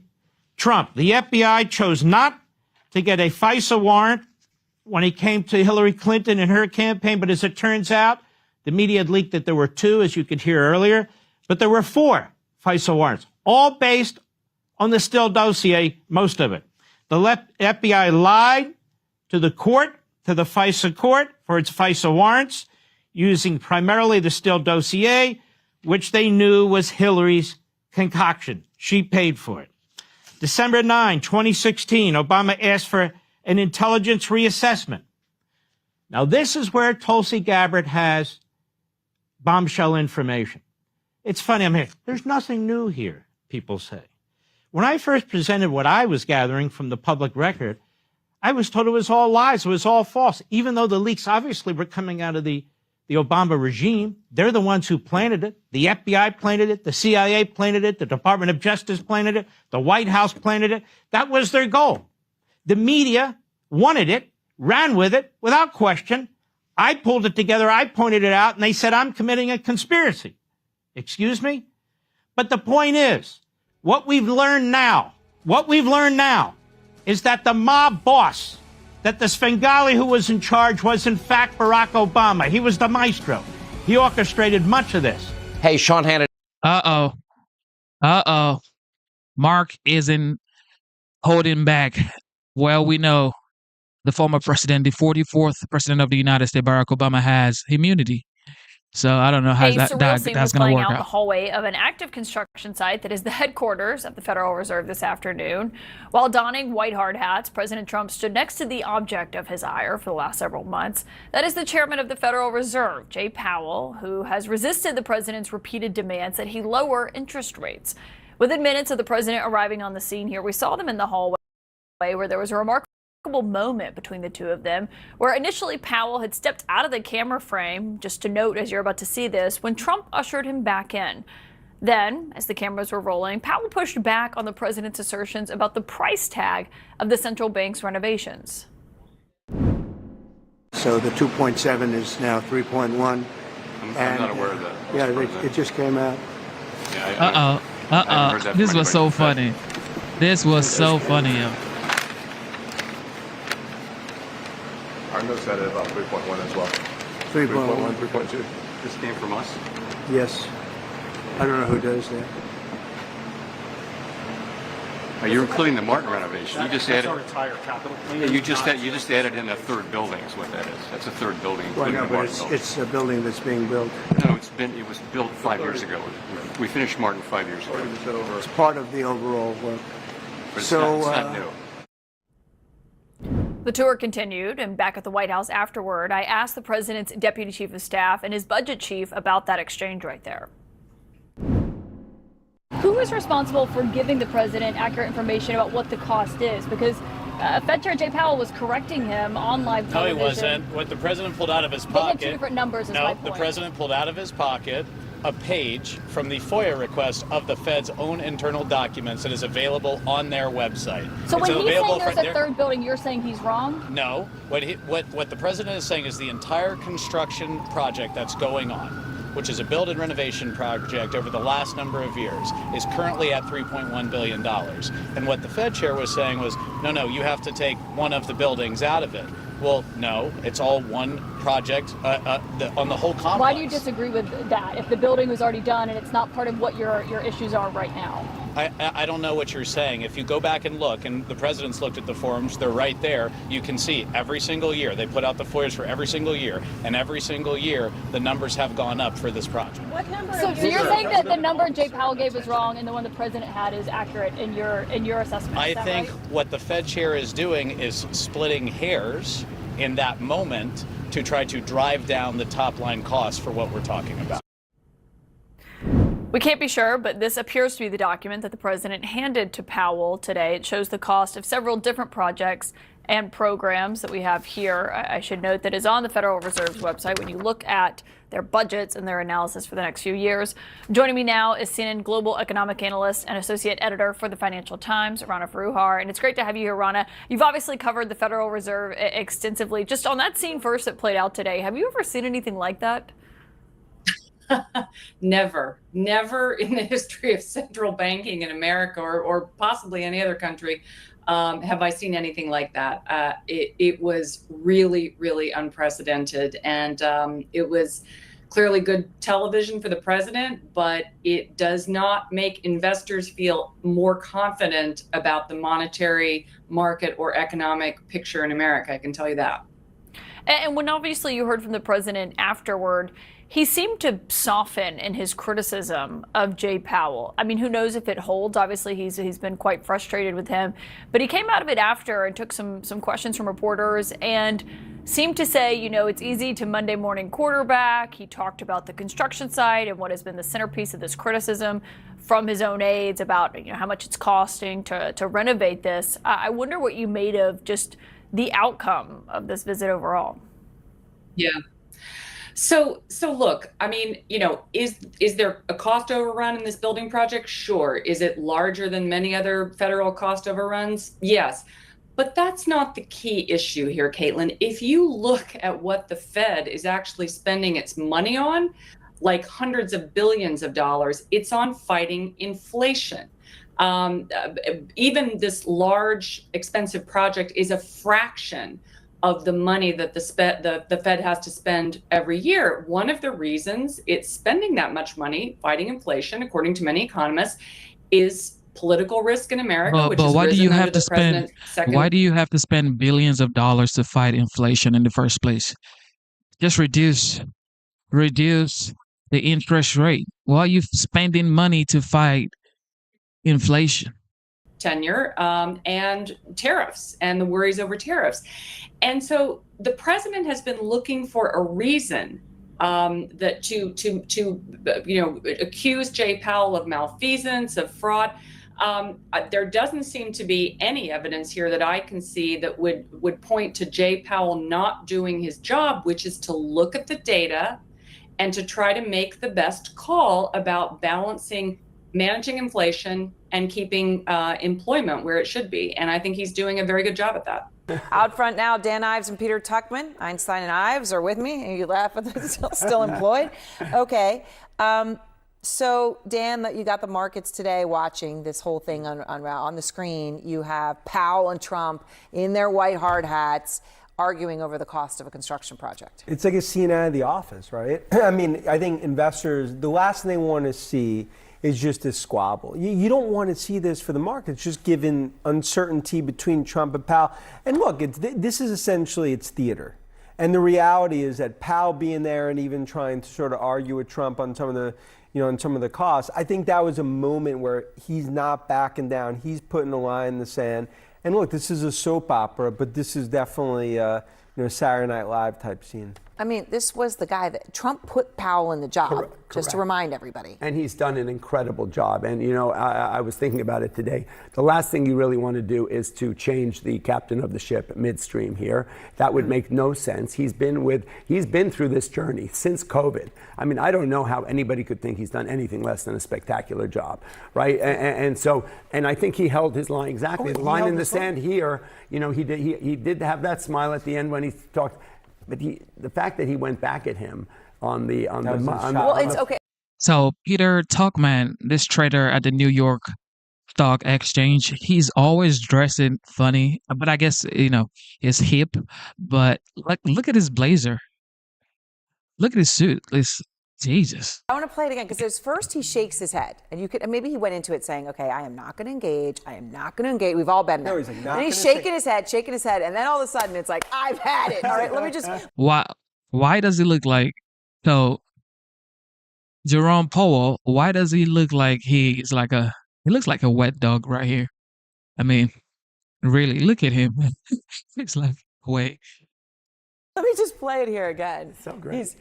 Right. So then Trump hands the piece of paper. We're playing with. Okay, this is the paper where Trump's like, "Well, no, I'm going to show you. Right? I got it. Hands it to him. The goods. All right. Powell's, pull out those reading glasses. We've all been there. Yep, okay. No. Looking, and then he's like, no. Like, I'm sorry. Wait, okay. You just added a third building. Okay, then he's like, what do I do with this trash? Because he's mad about it. Hands it to Trump, who is mad to be handed it, and then just hands it off to somebody. His blood pressure is probably going up by the second there. Well, you can see he's sweating. Well, and also it just speaks. He doesn't want to sit there being, in terms of the grandstanding. He doesn't want to. He's not just going to sit there and take it. No. And you know, Trump then made a joke about interest rates. But I mean, afterwards, Trump's got to look back on this. Somebody made Trump look bad. Somebody made Trump look stupid by putting in a number saying, you know, of a building, they counting a building that was built, and then Trump stuck to it. He's like, no, we're building it now. And Powell's like, no, it was finished 5 years ago. We're the head of the Fed. You think he's not going to miss He does not know number? everything. See, he takes his job really seriously. I mean, that's the difference between the two here. And to your point, the soft landing, he's engineering. You could argue a top 3-4 Fed ever in terms of chair. Look where we are. Look at where we are. We just came out of one of the hardest second quarters with all that tariff. Market was sold off 20.8% during the month of March and April, and we are now trading today at record highs, even in the eyes of all of You don't take the pilot off the plane. So let me ask you guys. You don't. Last night, and we've all known Mohammed El-Arian for decades. Okay, world renowned, was one of the top at PIMCO. Now, okay. Right. So now he's saying he doesn't agree with Trump's bullying. He doesn't agree with the full view on interest rates, although maybe he's a bit more prone to some lowering than others. But he thinks that Powell should resign because he says if he doesn't, this gets worse and worse. Eventually he gets kicked out. It makes it harder for the next person to come in. So he actually, for totally different reasons than Trump, is saying that the right outcome is for Powell to go away. And Mohammed's the bet, and I get exactly what he's saying. But I think the reality is that Besant knows, and that's why every time, you're not going to fire Powell. You don't want anything to disrupt this market. So I believe right now Powell stays to the end of his term. I just don't see the disruption here, and he stands the line. The implication is that he's a lame duck at this point, and that whatever, if he does cut them, it's because he was told to by Trump, and if he doesn't, he's holding his line. And you know, I don't think they'll fire him, which he said at the end he wasn't going to, and I surely don't think he's going to quit. But I don't. Of course, he's not going to quit, and he's not going to get fired. However, this guy's talking about the Federal Reserve chairman being much more, I don't know, taking his job more seriously than the commander-in-chief. That's just absurd. But okay, that's what they're supposed to say. A highly unorthodox meeting is set for round 2 in just a few hours. The Deputy Attorney General of the United States, Todd Blanche, is going to be meeting with Jeffrey Epstein's convicted former girlfriend, Ghislaine Maxwell, meeting again at the U.S. Attorney's Office in Tallahassee, Florida. That is where Maxwell is serving a 20-year sentence for conspiring, as John just mentioned, with Jeffrey Epstein to sexually abuse young girls. There are very big questions surrounding all of this, given the, 1, obscurity of the meeting, and 2, the lack of credibility that this woman has. What was asked of her? What information did Maxwell provide? What is being negotiated, and what is her motivation to speak at all? And can she be trusted to tell the truth? Todd Blanche has said that the Justice Department will be sharing any information that they learn, but, quote, at the appropriate time. And this all puts into focus once again how the White House is struggling, the president is struggling to turn the page on the issue over the Epstein files, as he has called it a hoax, but very clearly he can't shake it, and Congress does not share that viewpoint. Congress has made it clear they don't think it is a hoax. They want to see the files, and they aren't giving up. The Republican chair of the House Oversight Committee, James Comer, has already issued a subpoena to depose Maxwell. And he also says he's now moving quickly with issuing a subpoena to the Justice Department for all of those Epstein files. CNN's Kara Scannell tracking all of this for us this morning. What are you learning now, Kara?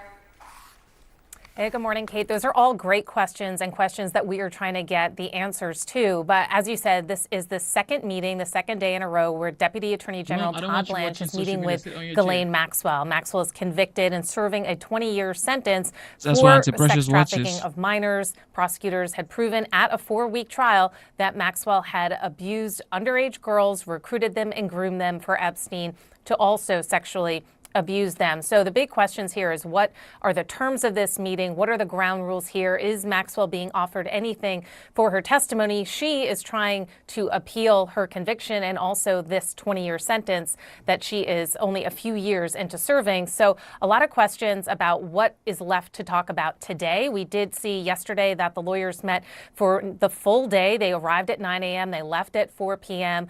David Oscar Marcus, Maxwell's attorney, told CNN afterwards, he said that Ghislaine honestly answered every question that Mr. Blanche asked, and she will continue to do so. We are grateful that the government is trying to uncover the truth. Now, what the content of these discussions are, the questions, the answers, Blanche has said that he wants to know if Maxwell knows of anyone that committed any crimes against minors, these victims of the case. Now, Maxwell has denied any wrongdoing. She was, in fact, charged by the Justice Department with perjury for what she said in a civil lawsuit when she denied any knowledge of Epstein's scheme to recruit underage girls and have them give him sexualized massages. She has always maintained her innocence. So it is unclear what the scope of this testimony is, why it requires 2 days, and what she is saying, though we did see the video of her returning to prison yesterday where she was carrying a box in her hands. It's unclear what is in that box. Could be items that she brought to the meeting, or maybe it's information they want her to review. So most of the story CNN is covering right now is about Ghislaine Maxwell and Epstein for sure, because of course that's what they have to do. What else do they have? That's the only way to, I guess, belittle every accomplishment that the 45th, now the 47th, is currently doing. Here we go. In our money lead, President Trump's visit to the Federal Reserve headquarters today was born from his continuing anger at Fed Chair Jerome Powell's unwillingness so far to lower interest rates. Those closely watching the friction are warning that the value of the dollar could be at risk. Joining us now is one of those voices, Ray Dalio, who's a global macro investor who anticipated many of the financial crises the world has faced. He's the founder of the hedge fund Bridgewater Associates and the author of the brand new book, How Countries Go Broke, The Big Cycle, which is out now. And Ray, in this book, you have an analogy for the relationship among a country's government, its bank, and its debt. You write, to me, credit and money and credit are the lifeblood of the economy. The central government is like the brain that directs how the system works. The central bank is like the heart that produces and pumps money and credit through the system. What is your take on President Trump pushing the Fed chair to lower interest rates in terms of the good of the health of the economy as you speak of it? It's mostly about the storehold of wealth aspects of money. You know, there's a balance. If you lower interest rates too much, then the creditor will get a bad return. And if you have interest rates too high, then it's bad for the debtor. And there's a balance. And always governments want, the political system wants the stimulation, provide credit, and with the providing of the credit, everybody's happy because things go up, but they go up as you accumulate a lot of debt. And now we're in a situation where the government has such a large amount of debt and has a problem facing that debt, paying that debt. And so naturally there's a pressure to lower those interest rates. And we're now in a different political environment in which the separation is being called into question because of the desire to lower those interest rates, to lower debt service, which is a problem as a storehold of wealth, as it doesn't provide a high enough return. So that balance is being called into question when you also have the independence being called into question. So President Trump recently passed, with the help of the Republican Congress, the so-called... So you guys notice how this accomplished businessman, like some billionaires, talk about, well, Trump's tariff is bad for the country. And 2 months later, they see that the United States is taking in so much money, the stock market is going high. It's like, oh, well, it's because what? It's because you were wrong, and just for one time in your life, listen to your leader. But they don't. They never do. President Trump speaking to reporters over at the White House just before leaving for his trip to Scotland. I want to go Right to our senior White House reporter, Kevin Liptak. Kevin, you've been listening to what the president had to say. Update our viewers who may have just tuned in.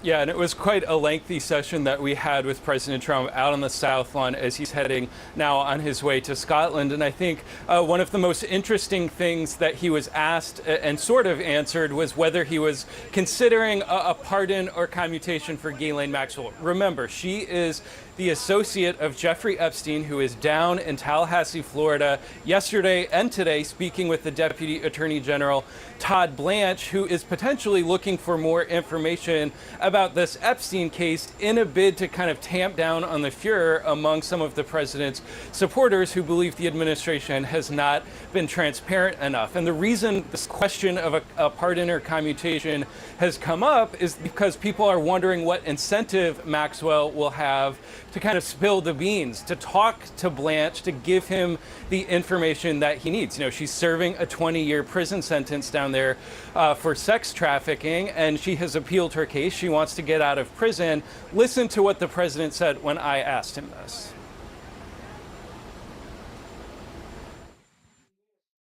Would you consider a pardon or a commutation for Ghislaine Maxwell? It's something I haven't thought about. It's really something. It's something I'm allowed to do it, but it's something I have not thought about. But you wouldn't rule it out, sir?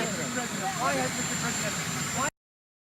So you hear the president saying that he hasn't thought about it, but that it is within his power to do that. At another point in this, the president was asked, well, do you think Maxwell's words are really credible, given she clearly seems to be jockeying for some sort of leniency? And the president said that Todd Blanche, the person who is interviewing her down there, that he has an enormous amount of faith in him, that he is a great man, that he kind of knows what he's doing. Remember, Blanche is also President Trump's former criminal defense attorney. Now, on this Epstein matter, the president also clearly looking to deflect some of the questions, asking why people aren't asking more about, for instance, Bill Clinton's associations with Epstein, other Democrats who may have had associations with the late convicted sex offender. And so the president, you know, clearly trying to deflect some of those questions as he now tries to also put some geographic distance between himself and this matter. He's on his way now to Scotland, putting the entire Atlantic Ocean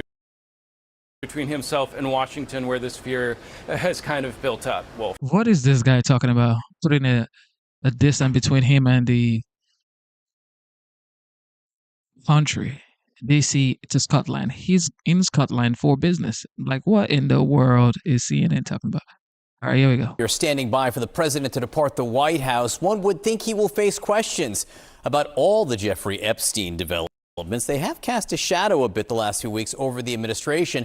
But this morning, the president kind of faces a different problem among a key voting group. CNN's chief data analyst, Harry Enton, is with us this morning. What group are we talking about, Harry? We are talking about independents, Mr. Berman. And I will say this is the biggest warning sign, the biggest danger sign for President Trump in his second term so far. Why is that? Because it does not appear that there is a bottom to which Donald's support can't fall to. What are we talking about? Trump's net approval rating with independents. You know, there was all this hubbub about Gallup that came out this past week. You see, back in January, it was minus 2 points. Now it's minus 35 points. But what's important here is Gallup is largely matching the average. Back in January, in the average, Trump's net approval rating with independents was minus 3. Look at where it's fallen to now, minus 29 points. That is a drop of over 25 points with the key part of the electorate. If you're not winning among independents, you're probably not winning overall. And when your net approval rating is minus 29 points,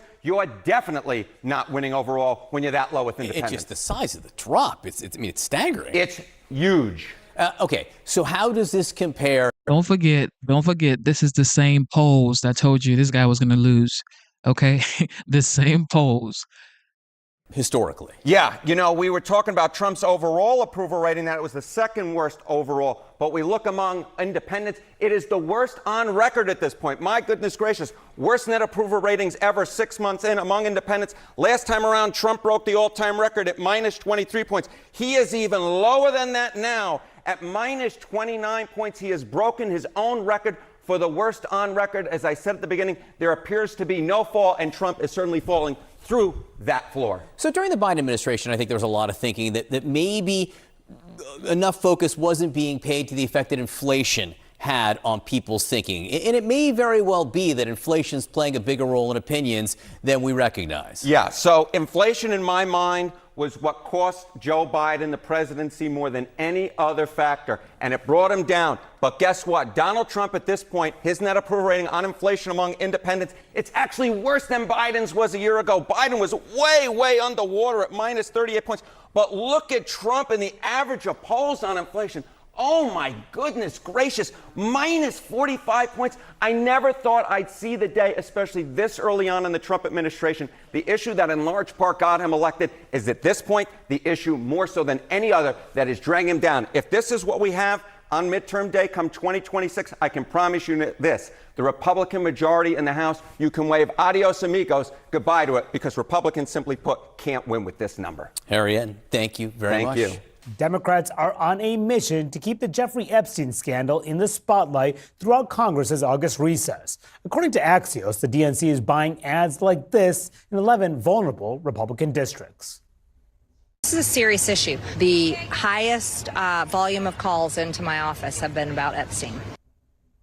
There's also this one, accusing Republicans of covering up the Epstein files. The DNC says it is a 5-figure ad campaign, which is actually pretty small, especially when trying to reach 11 different districts.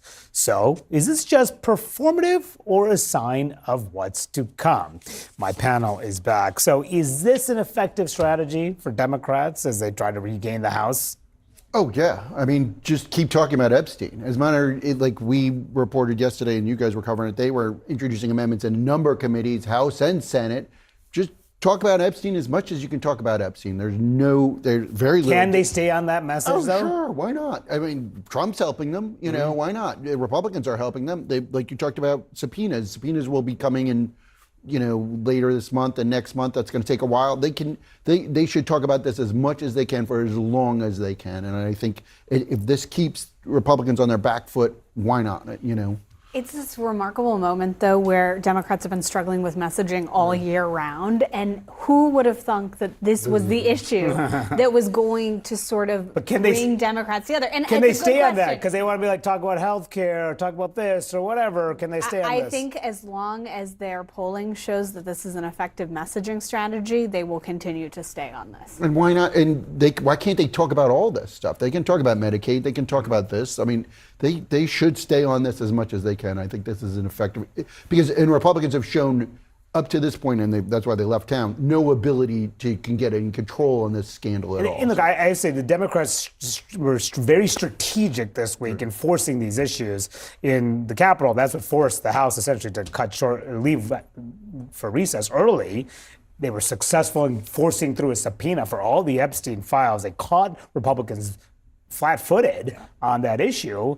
So they've been successful in stymieing the legislative agenda at the moment. Yeah, and for whatever reason, Epstein is one of the rare unifying issues in American politics. That is, the overwhelming majority of American voters who are polled say they want more information released.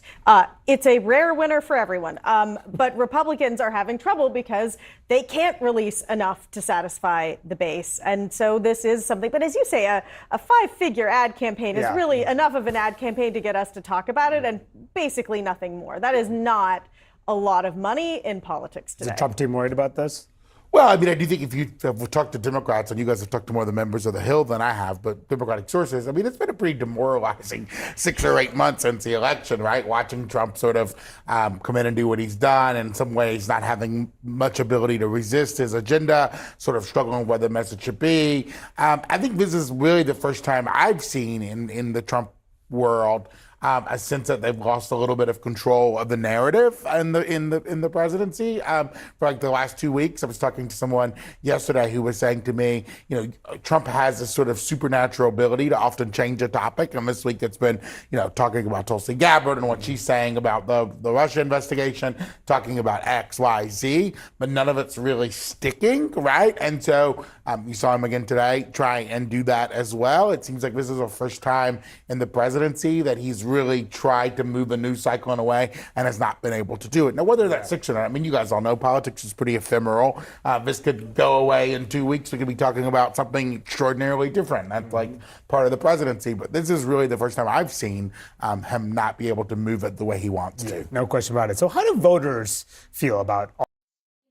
So, Thailand and Cambodia are going at it, and Thailand activates martial law along its borders. It's like, can we just live in peace? What? Can we just live in peace? All right. So South Park co-creators, has something to say concerning this. Check this out. The small town of South Park, Colorado is protesting against the president. The townspeople claim that the president, who is a great man. A great man. Great guy. We know he's probably watching. And we are just reporting on this town in Colorado that's being sued by the president, and they are fighting back. And just to be clear, we don't agree with them. Bit of a shot there at 60 Minutes. South Park season premiere was one for the history books. That episode aired one day before the FCC finally approved the Paramount Skydance merger that has seen lawsuits settled and shows canceled. As for President Trump's opinion on that particular South Park episode, I've never watched South Park. I don't know anything about South Park. I never watched it. South Park. a White House statement says the show's popularity has hit record lows. In fact, South Park is proving to be a very valuable asset as Paramount inked a $1.5 billion deal, to exclusively air South Park on its streaming channel. The creators had this to say about that first episode. Did you anticipate the reaction today? Have you been following it? What do you make of this? We're terribly sorry. Sincerity meter trending towards the low side. My panel back with me now. Brian, I wonder if this is a battle the president actually wants. I mean, South Park, listen, it's irreverent. Sometimes it's too dirty. I don't particularly love my kids watching it, given the language used, but they're taking shots and they're landing. Yeah, but the president just dismissed him. He doesn't know who South Park is. He doesn't watch it. You know, I think he knows enough to be talking about it, right? Oh, he was asked about it, but yeah, he can be dismissive of all these things. I think what we've learned over the years, and Steve Colbert is the best example, that when you hate half the country, like Steve Colbert did, and these comedians, they literally hate half the country. Their comedy's not that funny, and so you might get some people that are going to laugh at it, a small percentage, but the end result is you will get canceled if you're not that funny. But is that really the issue there? I mean, listen. The president, I think we could say, has thin skin, right? And jokes that used to be leveled at presidents, sometimes irreverent, they just say, forget about it. He doesn't, right? And almost makes them bigger than what they would be otherwise. Yeah, and the president also used to be a staple of The Late Show. When it was David Letterman, he was he was frequently on. He was somebody who really esteemed it. The franchise has grown less favorable to him since he was in office the first time and the second. But the reality is this: the economics are why Colbert is not on the air anymore. And I say that as a huge fan of his for many years. It was a show that was losing reportedly $40 million. They were in the Ed Sullivan Theater, iconic, incredibly expensive. Whereas South Park, the LA Times says, is one of the most lucrative television series in the world. This $1.5 billion deal that Paramount inked, you can get away with a lot if you're making money for your shareholders, and that's what South Park's doing. And particularly in streaming, right? Yeah. Because that's where all the attention is in the stock market, and South Park certainly has a following there. I suppose the bigger concern, right, is what other consequences there are for media coverage in general, and that's a concern. That's actually what South Park was taking a shot at 60 Minutes there, right? Molly Ball saying, talking about the various compromises perhaps CBS has had to make as this Skydance deal was there. I mean, it's not just really about a satirical cartoon that we're talking about. Sure. I mean, to me, this is not about whether or not South Park is getting under Donald Trump's skin, because as Brian said, he brushes it off, and plenty of people have made fun of Donald Trump over the years. To me, it's again about the way that this scandal has penetrated the broader culture and the way it has become a real pop cultural phenomenon and the way it's being talked about by people who don't care about politics, right? South Park is not primarily a political show, and it's certainly not primarily a left-wing show. It's a show that skewers people across the spectrum and particularly the idea of political correctness. Yeah. And so for them to be sort of bringing these issues on stage, whether it's the media issue or the Epstein scandal, I think shows the degree to which all of this has a resonance that is outside of the traditional audience for this show, frankly. Yeah. Well, listen, I mean, there are first of all, South Park seems to be important enough to Paramount that it's willing to pay $1.5 billion and perhaps keep it on the air. Though I suppose that could change tomorrow. But let's look at what else Skydance. All right, South Park. President Trump is in Scotland for a 5-day visit. It puts a little bit of physical space, at least, between him and the growing Epstein fallout in the nation's capital. Why do they keep saying it puts a physical space between him and the Epstein fallout in D.C., but never cover the Obama hoax situation in Russia? All right, The president golfing today at his property in Turnberry, Scotland, one of 2 golf courses the president owns and plans to play during his visit. Trump also plans to meet with British Prime Minister Keir Starmer and the head of the European Union Commission for Trade and Tariffs talks. The trip to Scotland, though, is not without controversy. The president has already been met with some large protests, and more are planned for his visit. CNN's Jeff Zeleny is in Scotland for us. Not unheard of course, for an American president or any world leader, frankly, to be met with some protests. But walk us through not only what he's seen and heard there, but also what is on deck for him over the next few days, Jeff. Well, Erica, certainly President Trump has grown very accustomed to protests. This time, of course, they are very far away from him. He is spending the bulk of his time on his properties, 3 nights at the Trump Turnberry Resort on the western coast of Scotland, and then 1 night. And he's also opening a new golf course on the northern coast of Scotland, which is the ancestral homeland of his mother. That is what really brings the connection to Scotland that Donald Trump has talked so often about. He talks about Scotland in a very fond way, but it is less clear if residents of Scotland feel as fondly toward him. There were many supporters who turned out last evening near Glasgow to watch Air Force One arrive, always quite a sight and spectacle, but there were also many protesters who turned out to protest his mere presence here and his policies as well. We talked to Fiona McPherson to give her view about President Trump. I think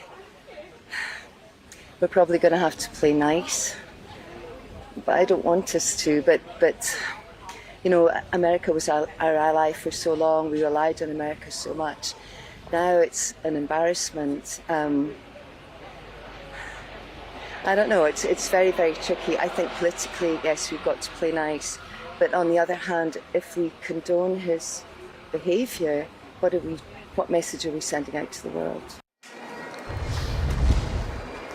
And you may have seen the Boston Red Sox hat on Fiona. She's actually a dual citizen of the United States and Scotland and follows U.S. politics very closely, she said. But as for the rest of the agenda, the president is largely doing this working vacation, playing some golf, even in the windy and often or somewhat rainy. So you protest in Scotland.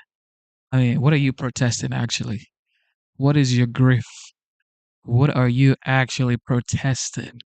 Scotland as it is at the moment, but he's also holding trade talks scheduled to do so with the head of the EU on Sunday, as well as the British Prime Minister on Monday. He'll return to Washington on Tuesday evening after doing a ribbon-cutting dedication ceremony at a golf course named after his mother. Erica? Jeff, appreciate it as always. Thank you. Trump's approval has dropped to the lowest of his second term and perhaps most notably an all-time low of either term among independents. They're a big reason why he won the presidency again. And also notable, he's starting to take hits from the very people who got him elected. That includes MAGA stars who are critical and skeptical of the Epstein excuses. Elon Musk, who continues to attack the administration's handling of this, and Rupert Murdoch, whose paper, The Wall Street Journal, has broken several key stories, shining light on this relationship between Trump and Epstein. Now, listen to Charlemagne the God's theory on all of this. Trump got beef with Rupert Murdoch, Elon Musk, all these people who really helped put him in power, they don't seem to be rocking with him anymore. And I don't know if Trump realizes it, and I could be completely wrong. But if Trump is definitively named in the Epstein files in a damning way, credible allegations, not just association, I believe this is the perfect excuse for Republican elites to stage a political coup and push him out. Provocative, to be sure. Jamal, what do you think? Well, that was certainly a lot to take in. But listen, this is the downside of the strategy that he has imported that got him elected. His entire strategy with the Epstein files was to try to give people the strong impression that this was Bill Clinton, this was Democrats, this was something that they were trying to hide. And now that this is all turned on him, he won't be able to convince his base that this is a transparent investigation at all. Like, I don't know what it would take for them to believe that there's no cover up.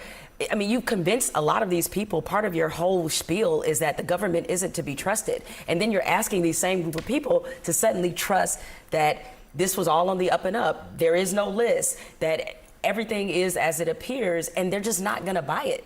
And what's always interesting to me is like what it takes people to get off the Trump train. It's not the xenophobia, it's not the racism, it's not the bigotry, it is this. But are they off the Trump train? I mean, I think this is the part of what Charlotte is saying that I'm not so sure. Because I think that they really don't want to be off the Trump train. They want to be on the Trump train. They just want Trump to get in line with them on this issue. I think that's exactly right, Abby. Look, I think for Trump, it does feel a little bit like the lady doth protest a little too much, right? But when it comes to his approval rating with Republicans, it's basically as solid as it ever was. You know, you put it up on the graphic before where you saw the smallest decline was among Republicans. If you look at the average of polls, his approval rating with Republicans, still at about 90%. Of course, those same Republicans say they are dissatisfied with the amount of information that's been released so far. Everyone is dissatisfied with the amount of information that's been released so far with concern to the Epstein files. Everyone thinks that there's something more going on there. But then making that leap to all of a sudden that his base is moving away from him, at least at this particular point in the polling data, we're not seeing it. I mean, so I don't want to suggest that these numbers here that I'm going to talk about are all the result of the Epstein files. They're clearly not. There's a lot else going on. But he's dropping like a rock among independents in a way that I think any other politician would be like, oh, maybe something should it raise a red flag here in terms of what he's doing. And then the small shift among Republicans, 2%, according to this Gallup poll, not earth-shattering, but how much lower can he afford to go if he is cratering with independents? Well, President Trump's very knowledgeable when it comes to polls. There's no doubt about it. He looks at them every day and knows what's going on. I'll be very sincere with you, Abby. I am from the standpoint of this case, this Epstein was in the past, and let's move forward. There's been justice. But MAGA's not going there. And I say that with all heart because I was just telling Harry that I was at a Home Depot store and I've had people come up to me and say, you know what, we want justice. And we didn't give Fauci a pass. We didn't give Obama a pass. We didn't give Hillary a pass. We're not going to give Epstein a pass. And I've been hearing that. So obviously when I hear Harry's polling go into the 80s, it has moved a little bit, but which hasn't caused concern for there's change. At the end of the day, look, Epstein is a creep. And Maxwell is worse, I believe. She's the one that brought little girls to him. So that is just horrible all the way around. So this notion of even pardon, who the heck is talking about pardon here, Abby? This is horrible. So in my opinion, Congress is gone. They're going to hear from their constituents. Yeah. Oh yeah. And that's going to be the telltale right there. What are you hearing at the Home Depot? Well, I haven't been to Home Depot recently. He's a Costco man. Abby, a moment ago, as you said, among independents, his numbers have been cratering. I think around the summer of last year, just around the time of the assassination attempt, the RNC convention, the energy surrounding Trump was a bit different. I think a lot of people were saying he seems to have mellowed out a bit. They were expecting him to be even more kind of sensational after the assassination attempt. And instead, he was kind of measured. People thought that they knew what they were getting with Trump. We'd seen 4 years of him before. They did not expect the kind of shock and awe effort on the part of the administration throughout the first couple of months of this year. They had a big agenda. They wanted to try to get really creative about the ways that they implemented things. With immigration, they scored a number of victories very early on, getting the illegal crossings down. But in terms of the way that they've gone about the enforcement, it's all dramatic performances. And I think it's alienated a great deal, a number of people, maybe not the base, but certainly the independents.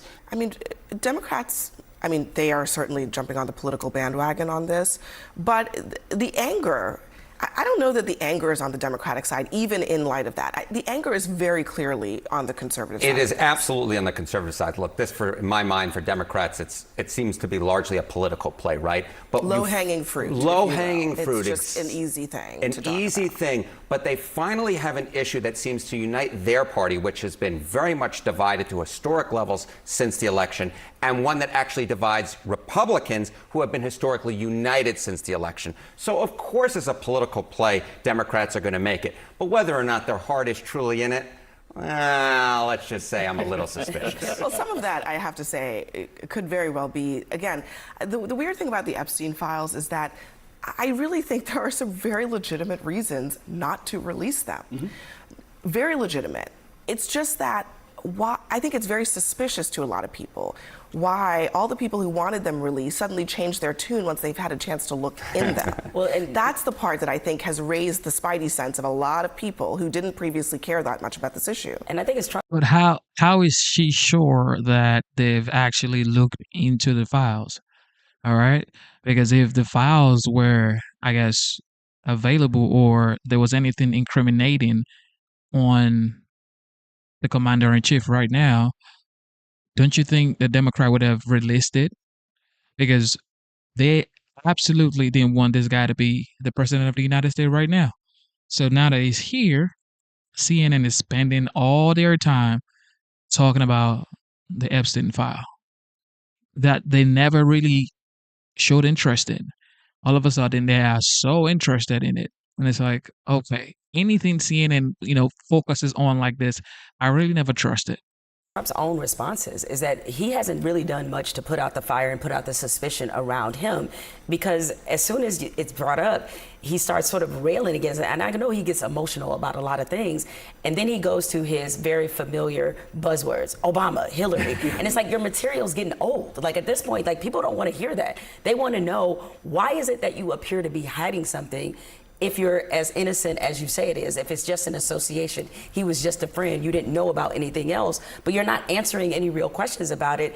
And I'm sorry, especially in the society that we live in, where people really do feed off conspiracy theories, that is not going to be good enough. So I have to show this handy little chart. We're going to break, but the mentions of Obama hit kind of a high as the mentions of Epstein also hit kind of a high, just to show you that the knee-jerk reaction to any negative news about Trump is to talk about Obama. Just the life that we're living here in the Bro, yet nobody's talking about the Russia hoax. Awesome. All right, here we go. Look, so this child was left in the car. This toddler was left in the car. Of course, we know it's July and it's hot. All right. It is absolutely hot. And this toddler was left in the car. Unfortunately, bad things happen. But, man. Learning more about a case involving a 3-year-old boy who died Tuesday after he was left in a hot car for hours. Now, this toddler was in the care of a contract employee with Alabama's Department of Human Resources, the state's Child Protective Services agency. CNN's Rafael Romo has more. Rafael?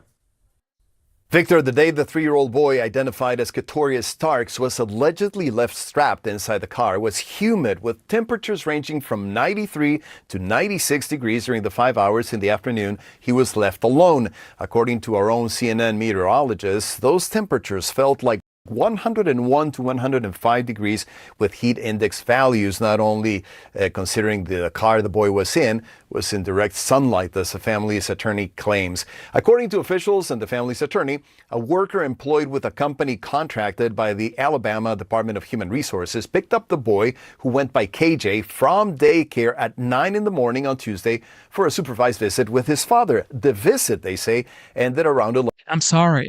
I am absolutely sorry. This is why I never wanted my daughter going to daycare. I mean, I don't get it how people take their kids. I get it. You got to pay your bills. You got stuff to do, but you take your child to daycare or to school from 9 a.m. to 6:03 p.m. You don't even know your child. I can't do it. I'm sorry. I can never do it because I need to know what my child is doing. From 9 a.m. to 6 p.m., what time do you have to actually have a conversation with your child? And this is a toddler, a 3-year-old child. Nah, man. Nah, we ain't doing that. 7:30 a.m., but instead of returning the boy to the daycare, the family's attorney says the contract worker made several personal errands with KJ buckled in a car seat in the back of her car. The attorney says the worker finally returned home by 12:30 p.m., parking her car and leaving the 3-year-old boy strapped inside the vehicle with all windows up and the car engine off. It was not until 5 hours later, Victor, around 5:30 in the afternoon, when the worker received a call from the daycare asking why the boy had not been returned, that she apparently realized what had happened. This, according to a timeline the attorney provided. 911 was called and KJ was pronounced dead at 6:03 p.m. This is how the boy's father told CNN affiliate WBTM he will remember his son. Small, brilliant, bright little child. I'm talking about. When I say yeah, respectful. I'm talking about knew how to count, knew his colors. 3 years old. Knew all the animals. I'm talking about. He was very intelligent. Yes, he was, bro. He was real nice. This is why I always say I do not trust anybody with my child. Okay? Because God gave me the responsibility. He did not give anybody else. Okay? Now, look at what the daycare did to this 3-year-old child. Look at that. Nah, man. Nah, we ain't doing that. Okay? No. This is why I 1000% support homeschool because I know exactly what my child is doing.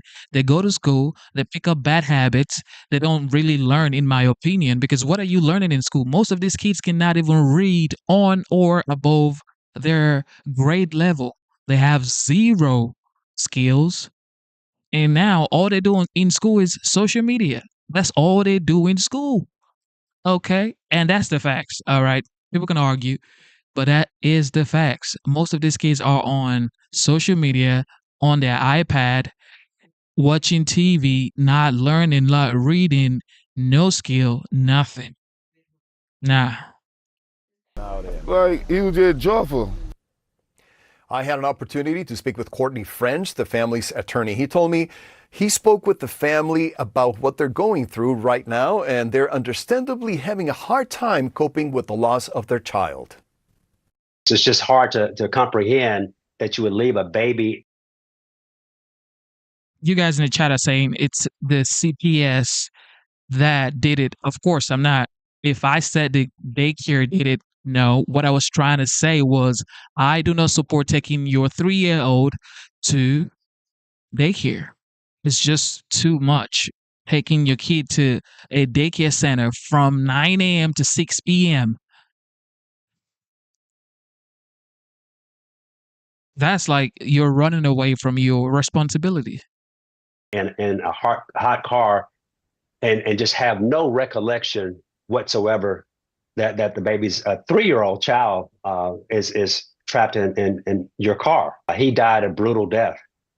CNN also obtained a statement from the Alabama Department of Human Resources. A child in DHR custody, the statement reads, was being transported by a contract provider when the incident occurred. Due to confidentiality, DHR cannot comment further regarding the identity of the child or the exact circumstances. According to Kids and Car Safety, an organization dedicated to raising awareness about the dangers of hot cars for children and pets, this is the first hot car death to occur in Alabama this year and the 16th nationwide. Victor, now back to you. El Romo reporting for us there. Thank you. Car seat in the back. Dear Lord, that's all I can say. Dear Lord, that beautiful child, I guess, God bless him. That's all we can say. And I'm just, dumbfounded for his dad. Because right now, his dad is definitely in shock. He was talking right there, but he's definitely in shock. I'll tell you that much. All right. Kristi Noem, DHS Secretary. Here we go. Uh-oh. All right, give me a moment. Let me get that for you. It's about 30 minutes. and we've been streaming for 3 hours, 35 minutes.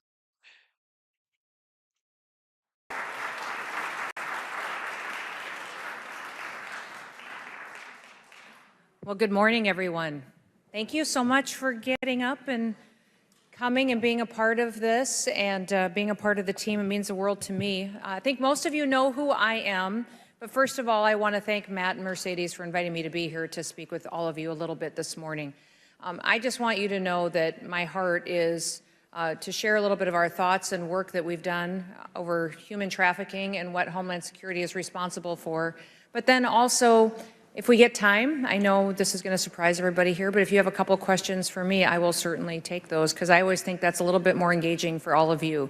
There may be times where You guys, do not get me wrong. I said you have to work. You got to pay your bills. I get it. But personally, my preference, I would never take my child to a school from 9 a.m. to 6 p.m. I don't care if they're 14 years old. You're not. From 9 a.m. to 6 p.m. What are you doing? What are you learning? You're going to be a doctor next week? No. Okay. So I'm not doing that. I'm not taking my child. This is my personal opinion. Okay. You can have yours. Okay. Everybody got their own opinions. But my personal preference, I am not taking my daughter to an institution from 9 a.m. to 6 p.m. It's not happening. see us doing something in the federal government or making decisions and you're wondering why on earth are they doing that or why is she saying that? And if I ever get the chance to ask her a question, I want to ask her this. So I'll do that at the end here if you guys are more than willing to do that. Well, you know my name is Christy Nome. I've had the privilege of... And everybody in the chat, y'all think, not everybody has money. So in your mind, I'm some rich guy. Let me tell you something. I am a single father, bro. Yeah. Okay. Single father. All right. So before everybody start going in the chat and saying, well, he got money. Look, it's priorities, bro. I just set my priorities right. All right. I set my priorities right. My daughter is a priority to me. Okay. I wake up in the morning. That's who I'm thinking about.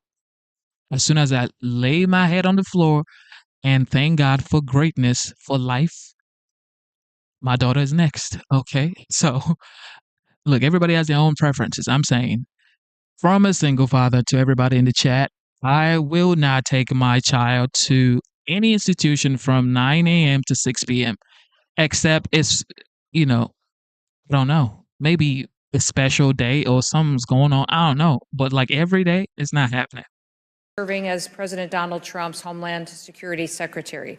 People often ask me how I ended up with that position.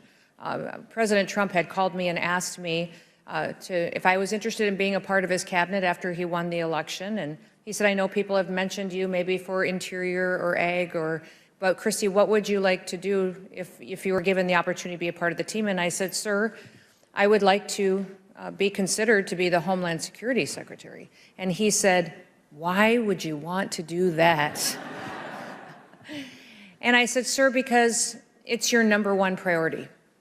It's your number one priority. We have to secure the border. We have to deport these illegal criminal aliens that are in our country. It's going to be a big job, and it's going to take months and months and months. And frankly, sir, I think you need someone who's tough enough to actually do it. I think you also need to have someone that is able to communicate with the American people why we're doing what we're doing and why it's important to the families that live here. And I said, and I'm a wife and a mom and a grandma. And I think it's extremely helpful to have that perspective out talking to the American people with a heart for families and talking about the impact on families who've been impacted by this invasion that we've seen, but also by the crimes that we've seen perpetuated against the American people. And he was absolutely wonderful and blessed me with the opportunity to serve in this position. And it has been probably one of the hardest things I've ever done in my lifetime. If you know anything about me, I'm a farmer and a rancher. Ended up taking over our businesses when my dad was passed away in an accident at the age of 49. I ended up quitting college and taking them over, getting hit by the death tax. That's what got me into politics, was because it made me angry that we almost lost our family business because of tax policy. I served in Congress, and while I was in Congress, worked on human trafficking, also then decided to run for governor of our state because governors are CEOs.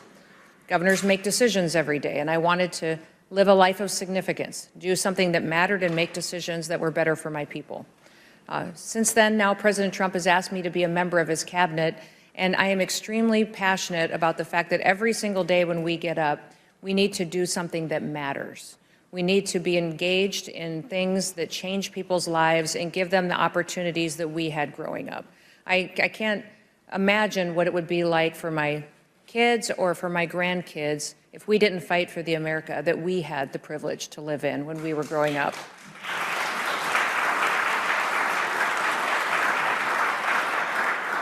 Now, Homeland Security is an interesting agency. It's got 23 different departments underneath it.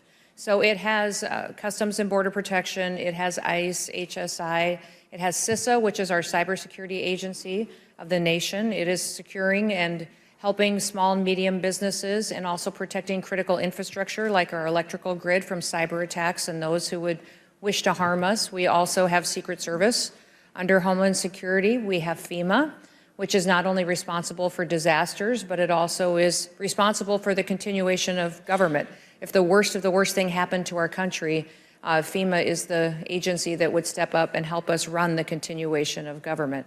We also have many other agencies, INA intelligence agencies. I tell people as I go through the list, we are blessed to have the Coast Guard under the Department of Homeland Security as well.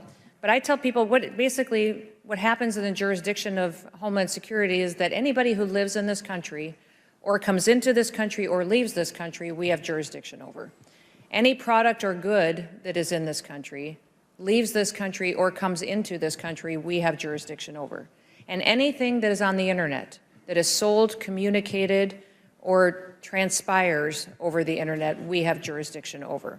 Our mission is to secure the homeland and to do it with integrity and honesty in a way that is responsible to the American people. So it is a big job, but it's one that we take very seriously, and we're very grateful that President Trump is in the White House and that he takes it seriously. Because as you can tell, the last president didn't.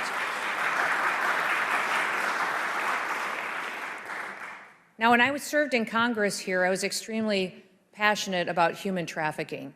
I was a young mom at the time. Often when I would come here every week, I had all my kids with me and they traveled back and forth. And I was aware of what was going on in the country and across the world and the evil, and involved with my church and the work that we were doing against trafficking and sex trafficking. But I ended up sponsoring some legislation that ended up being signed into law that dealt with human trafficking, allowing us to go after websites that would knowingly perpetuate sex trafficking and human trafficking, especially in regards to children. That bill was a bipartisan bill, and it took a lot of work at the time, working with members across the aisle, but I was very thankful to see it signed into law because previously, websites that facilitated the trafficking of human beings did not face any penalties or liabilities for having that platform and allowing that kind of action to transpire on their websites. And nobody could go after them or stop them from what they were doing by setting up a forum to where that slavery could be sold. Unfortunately, today, even years later, and we look at the history of the United States, we have more slavery going on in the world than we ever have before. So while we continue to do good work and pass bills, and I'm grateful for the work of our congressmen and senators who still bring legislation, we have a lot more work to do, and we'll continue to do that. When I was elected governor of South Dakota in 2018, I immediately put into my budget someone specifically that would be located within our Attorney General's office that would focus right on human trafficking, and that's all they would do every day, was to go after human traffickers that would be impacting our people in South Dakota, but across the country. In our state of South Dakota, we have 9 Native American tribes, and many of them dealt with a lot of trafficking of children, of women. Missing, murdered, and Indigenous women were huge issues for us and for our people, and having someone who facilitated the work and the enforcement and the consequences and penalties for those who would be involved in that trade was incredibly important to me. We also passed a bill when I was governor to define what human trafficking was. Many times we were losing our court cases because it wasn't clearly defined in statute. So we did that. We defined what human trafficking was so that we would start winning these court cases against these perpetuators of violence. And then we also put in more resources for minors who would have been dragged into the industry, minors and individuals that, because of no family, no support at home, maybe drug addiction, bad influences, ended up with criminal records. We allowed them to be expunged and to be clean if they came out of that situation, and we also allowed them more resources for hospital care, medical care, and for mental health care.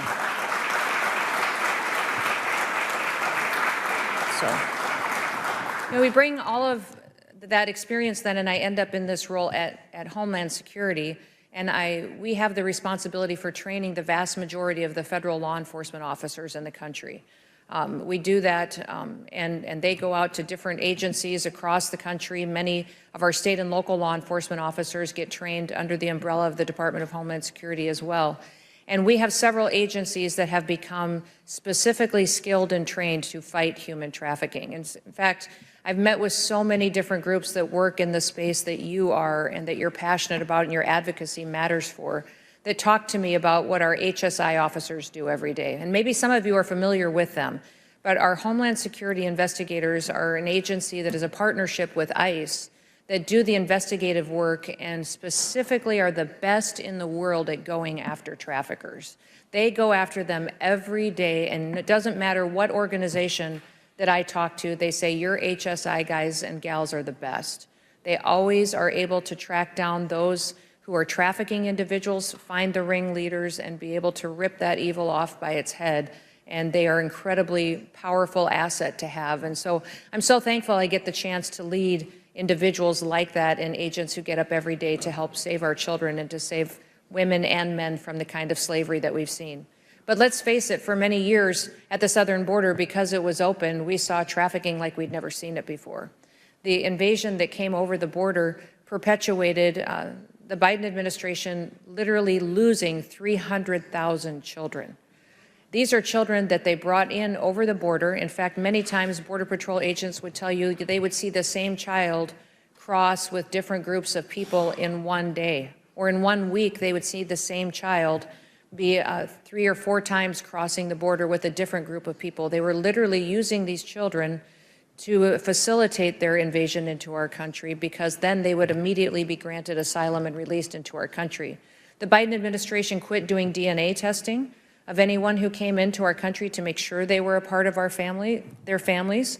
And so that was one of the things that we immediately reinstated under the Trump administration, that if a child comes to the border with a group of individuals, we are DNA testing them to ensure that they actually belong together, that they are family members when they claim that.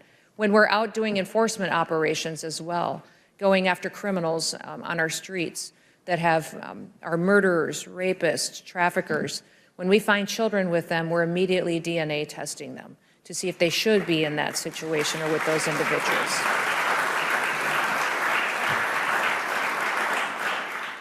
We have been able to relocate and to find over 10,000 children already so far. 10,000 children.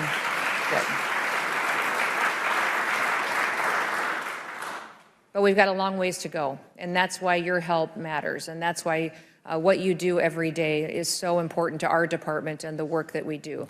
I know a lot of you, and most of you are extremely familiar with the Sound of Freedom movie that is horrific, absolutely horrific, but extremely powerful and changes people forever. I think everybody who's seen it, it's changed their lives. But I don't know if you know that that whole movie started with an HSI agent who did his work, found 2 children, and then started to go after the ring and found this international web of evil that uncovered that entire trafficking organization there. And that started with one agent that was under the umbrella of the Department of Homeland Security. That's the kind of work that we do every single day that I'm just so proud of. I just spent this last weekend in Nashville and spent an afternoon with some of those investigators, hearing about their work and seeing what tools they need to go after these criminals and make sure that we're able to bring these children back into safety and these women back into safety as soon as possible. Now, because of President Trump's policies, we've been able to see a secure border. We've been able to see the flow of migrants and criminals and people in this country slow down. To the last 2 months, the amount of people that have entered this country has been 0, which has never happened before in the history of this country. I've gone to 10 different countries and visited with their presidents in Central America, in Latin America, and visited with them and talked to them about the fact that when they have their citizens that are coming to our country, that they should turn them around themselves before they get to America. I have negotiated security agreements with them to share information on criminals and their backgrounds so that when they know who in their country perpetuated trafficking, that they flag them for us so we can find them if they happen to now be here, and we can bring them and force them into consequences and return them back to their home countries. These countries, because of those conversations, have worked and signed biometric data sharing agreements with us, security agreements. They're even telling us that they are now, because of President Trump's strong leadership, they have set up housing programs for their citizens to come back home. If they need a loan to get a house when they come back, they will help them. If they're people that aren't dangerous, they will help give their children scholarships. They'll give them food aid for a period of time, train them for a job.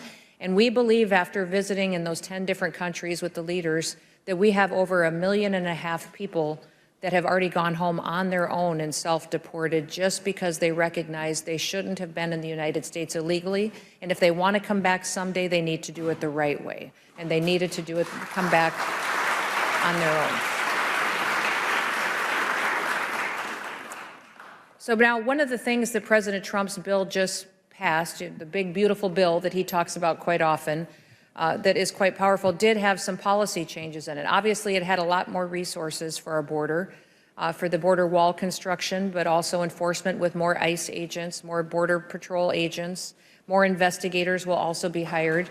There also will be the ability to return people back to their countries and dollars with that. But it also had some policy changes in it that I want you to know. It's going to make it absolutely mandatory, with the language that was included in the bill, to conduct criminal background checks on sponsors that would be with unaccompanied minors.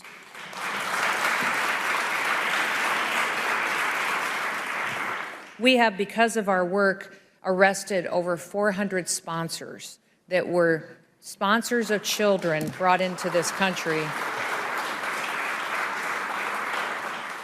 that the Biden administration was paying to take care of and to traffic our children. We have stopped that, and we're so thankful that we now have language that makes it absolutely mandatory to run a criminal background check on someone before they can become a sponsor in our programs.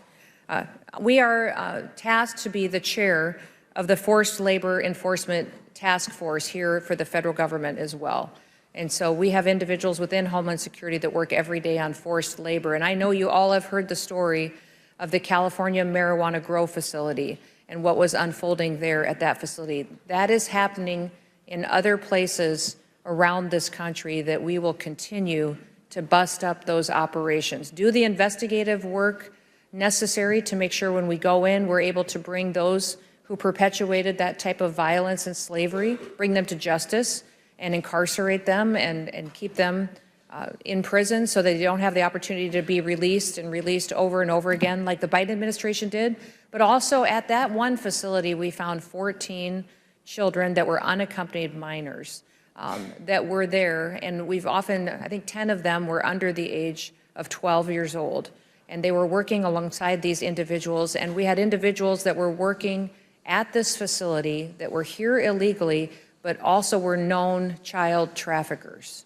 And what was so shocking to me was to watch the fact that when these officers went in there to rescue these children and to bring them out of slavery, and we're still doing the work to find out if they were in sexual slavery or if it was forced labor slavery only, but we'll do our due diligence on that. But what shocks me is that we had individuals that when our officers went in to save these children and to get these criminals out of this business, that rioters attacked them and threw rocks at them and tried to kill them. And that even with them was a sitting congressman that was in that group of rioters attacking our law enforcement officers, who actually took one of the business cards from one of our agents when he was talking to them and then held it up for the TV cameras to tell everybody who he was and how he should be attacked and be brought to justice for what he was doing there by doing his work there that day. Doxed him and exposed him and his family to threats from these folks that are trying to stop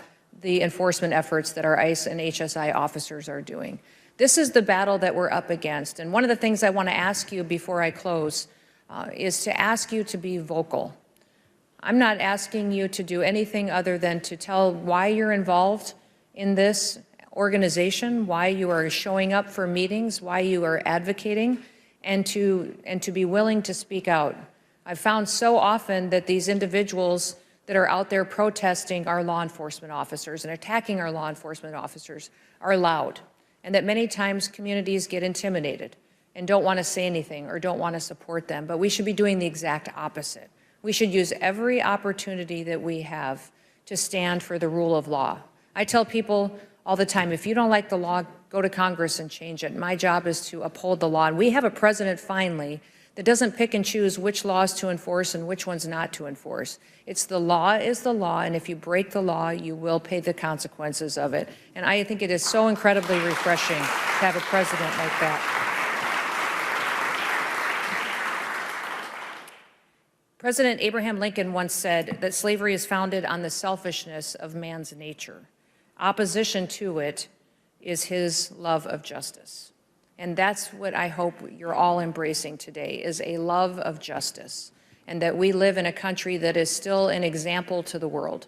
There is no place better to raise a family, to have an opportunity to own your own business, to live a successful life filled with joy and hope than in the United States of America. I hope you recognize that because you woke up here this morning, you're more blessed than 99% of the people in the world just because you woke up in the United States of America. And that is something we are incredibly grateful for.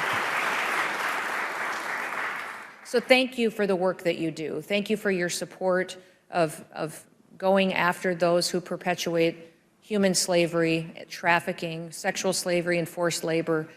It is an incredibly pervasive and evil network of individuals that is larger than I could have ever imagined. But I would tell you that if it wasn't for our individuals like you that have a heart for keeping it on the forefront of the conversation and helping us break the back of this evil, we would not have a country left. We would not have families left, and our children wouldn't have the chance to grow up and to be all that God envisioned and created them to be. So thank you for that. And I will open it up to any questions that any of you may have real quick. I know I went a little long, but if we have time for a couple, I'll sure take them. Yes, sir. Thank you for your steadfast leadership and for standing firm with the greatest president. As someone who's lived through exploitation and now advocating for others, I want to know, what does leading with compassion look like when it comes to survivors? What does it do for what? I'm sorry, something. What does leading with compassion look like when it comes to survivors? Well, number one, with survivors, you need to spend time with them. You need to spend time with them. I think we live in a world right now where everybody thinks they have all the answers, and everybody thinks that they know the right thing to do and is so quick to speak. And one of the first things I feel like I constantly have to remind people is to listen, is to sit and listen. And especially when it comes to survivors, there's so much that we can learn. Years and years ago, when I spent some time with some dear friends of mine who are survivors of sexual exploitation, and sharing their stories, they taught me so much about the difference in healing that is necessary when you've been exploited through sexual trafficking, prostitution, whatever it was. They said, you know, and a victim of violence that may have undergone a rape or a one-time incident on the street has a horrific thing that they have to try to heal and get over. But imagine being raped 50 times a day, over and over and over again. Someone who's been trafficked like that on a consistent basis needs a different, completely set and way to heal, and a response and people around them to help them recover from that. And they can be healed through God's grace. But we need to make sure that we don't always have all the answers, that spending time with people, listening to them, and using that in their care and healing afterwards is incredibly important. The one thing I'm a firm believer in is that God created us to serve people. We are happier when we are fulfilling our purpose. So most of the time when I find somebody who's miserable, I'm trying to remind them to go do something for somebody else. We will be happier physically, mentally, and spiritually if we are serving other people, because that's why we were created. Yes, sir. Way in the back. We'll do a couple more, then I'll get you guys back on time. I'm an international political analyst, and I study a lot about the New York City. Yes. And I was neutral until the election this year. Then I find second day, 25th of June, detail and the pattern of Zoran Mandamani. So who is violating the law here? And I filed the complaint to the Justice Department. The multiple law he violated, federal law, 18 title, and human rights, attacking to the religion, and law enforcement. And not only that, the community. So keep he violating the law. What we can do for such people? This not tolerate in our society. Are you talking about people in New York City that have to live under the legal? Yeah, in the New York City, about the Zoran, the guy who won the election. Right. I filed the case against him to the Justice Department. I have a copy here. Yes. If you need copy, I can give you. Yeah, you can give it to one of my staffers that's back there right beside you. That'd be fantastic. I'd like to look at it. Listen, what we do when we run into sanctuary cities where the local law enforcement aren't able to help us because of mayors or city councils and people that won't have their backs and be there and help us with operations, as we double down. We put twice as many agents there. We go in there and use more individuals and more backup and still run operations, because the people who live in those neighborhoods, I've been there on operations many times with our agents, and people that walk by us on the streets on their way to work or taking their kids to school say thank you. Thank you for being here. Thank you for helping us even when our mayor or our city councils or our governors won't. So what we do in those situations is we send more law enforcement to make sure that we're taking care of the people that we're responsible for. Yes, ma'am. This will probably be the last one. Yeah, you two, both of you both can ask your question. That'll be fine.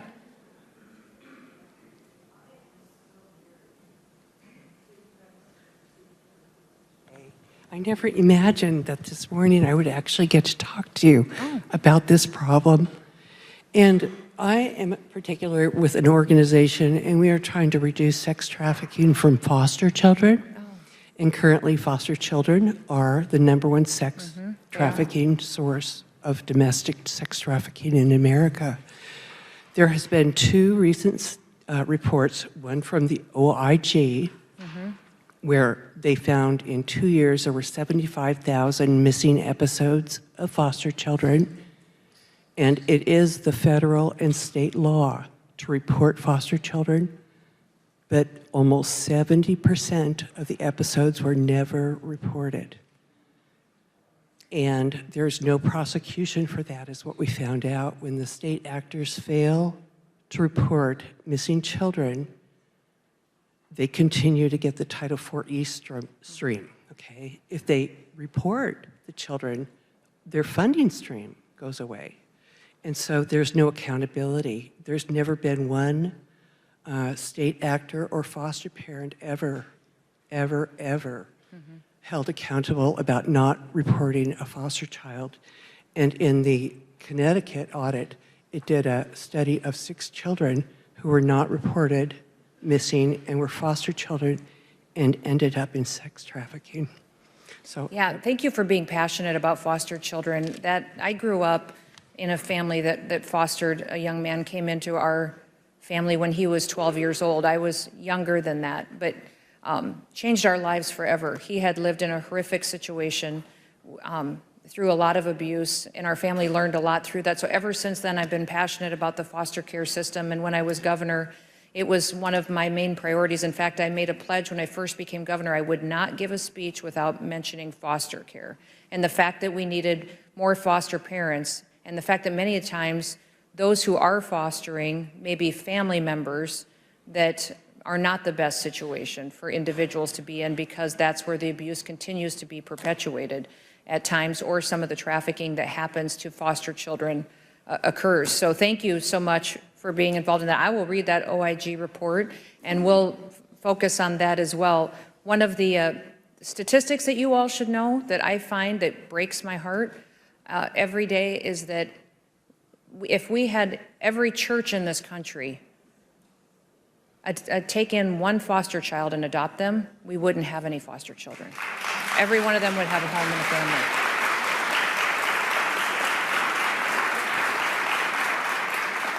So many times it is just people looking at themselves. And I have a sister who took in a 15-year-old foster boy and then adopted him, another brother who's adopted 3 children. We need to give these children families, and they need to be families that are safe. Last question. Good morning. Morning. My name is Gina, and I'm from New Jersey, and I'm a survivor of domestic violence and different forms of child abuse that led to be abducted into sex trafficking. I am filled with gratitude to be here today and to be amongst so many passionate, committed people that are trying to do something to protect our children and provide safety. I am filled with gratitude for your courage to be here and for all that you're doing. And not for what's working, but for what's working. Because for a lifetime, I was the victim, but I was also considered the criminal that followed me with convictions after convictions in different states that I did not choose, that was forced upon me. It was not a life that I wanted. It was not a life that I dreamed of. And it was only until several months ago that all my convictions were finally vacated. But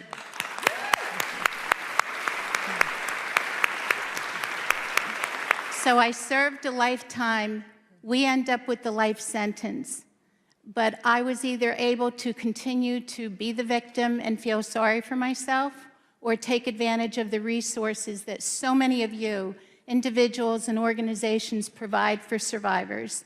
And so I am filled with gratitude, and this is why I chose. If what happened to me can make a difference in one person's lives, then it was worth it. This was not my calling, but I am serving now. I'm from New Jersey. I'm a national speaker. I'm an advocate. And as you said earlier, which really resonates with my heart, it's like we are the people. If we want change, let's not hurt each other. Hurt people shouldn't hurt people. Let's do something about it. Let's come to Washington. Let's be the voices. And so I see you and I hear you, and I thank you so, so much, and I thank you and all the administration. Well, and God bless you and protect you.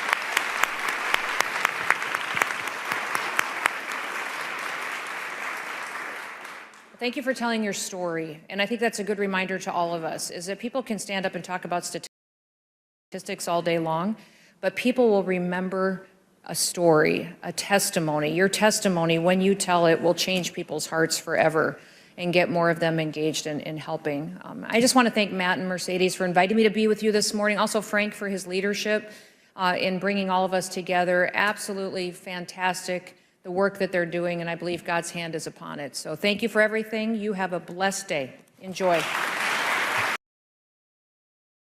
Shout out to Kristen Nolan, DHS Secretary. Kids are very important. Children are very important. And if you are blessed enough to have children, take care of your kids. That's all I can say. Just take care of your kids. Pay attention, okay? Because these days you have to pay total attention to what they're doing and make sure you are involved. And with that being said, instead of looking for perfection, seek for consistency. Never give up on yourself. Never give up on your dreams. Never give up on God. Believe in yourself. Believe in your dreams. And believe in Almighty God. God is the greatest. America is the greatest country on the face of the earth. And with that being said, this is your boy, Genesis. You are tuned into the Genesis Show. God bless you guys. Life is hard. I get it, but be kind to people. You just never know what people are going through. You just never know. And if you are here listening to me, or you are, alive, be grateful. Okay? Be grateful. for the air that you have in your lungs, because a lot of people are in the hospital fighting for their lives. So please be grateful for life and go outside, shake hands, have fun. It's not just about politics, okay? It's not about I'm a Republican, I'm a Democrat. No, it's country first. And I got to give a shout out to our esteemed members. Shout out to Dr. Luke, the GOAT, Dr. Luke. God bless you for the super chat. Thank you for always being here. Thank you for supporting the channel, Dr. Luke, the GOAT. Shout out to Ellie. Shout out to Ringmaster. Shout out to Ingraham.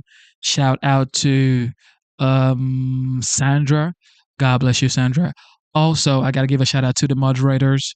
I see Zyro's Garden. I also see, I don't know if see Shelly's here, but I did see Zyro's Garden earlier on. Whiskey, the Bucket Master. I don't see him here, but I got to give a shout out to the Bucket Master as well. Who else? Everybody, man. Shout out to CRXR. Shout out to John Gotti. John Gotti. I don't know what John Gotti doing, but shout out to John Gotti, man. Shout out to John Gotti. All right, with that being said, I will be right back. Stay blessed. Stay happy. Stay in a positive mindset. Do not let anybody bring bring your energy down, bring your positive vibe down. Stay hyped up because God is with you. So do not let anybody bring your energy down. You are blessed and God is with you. All right. With that being said, it is your boy Genesis, and you are currently tuned into the Genesis Show, and I am signing out.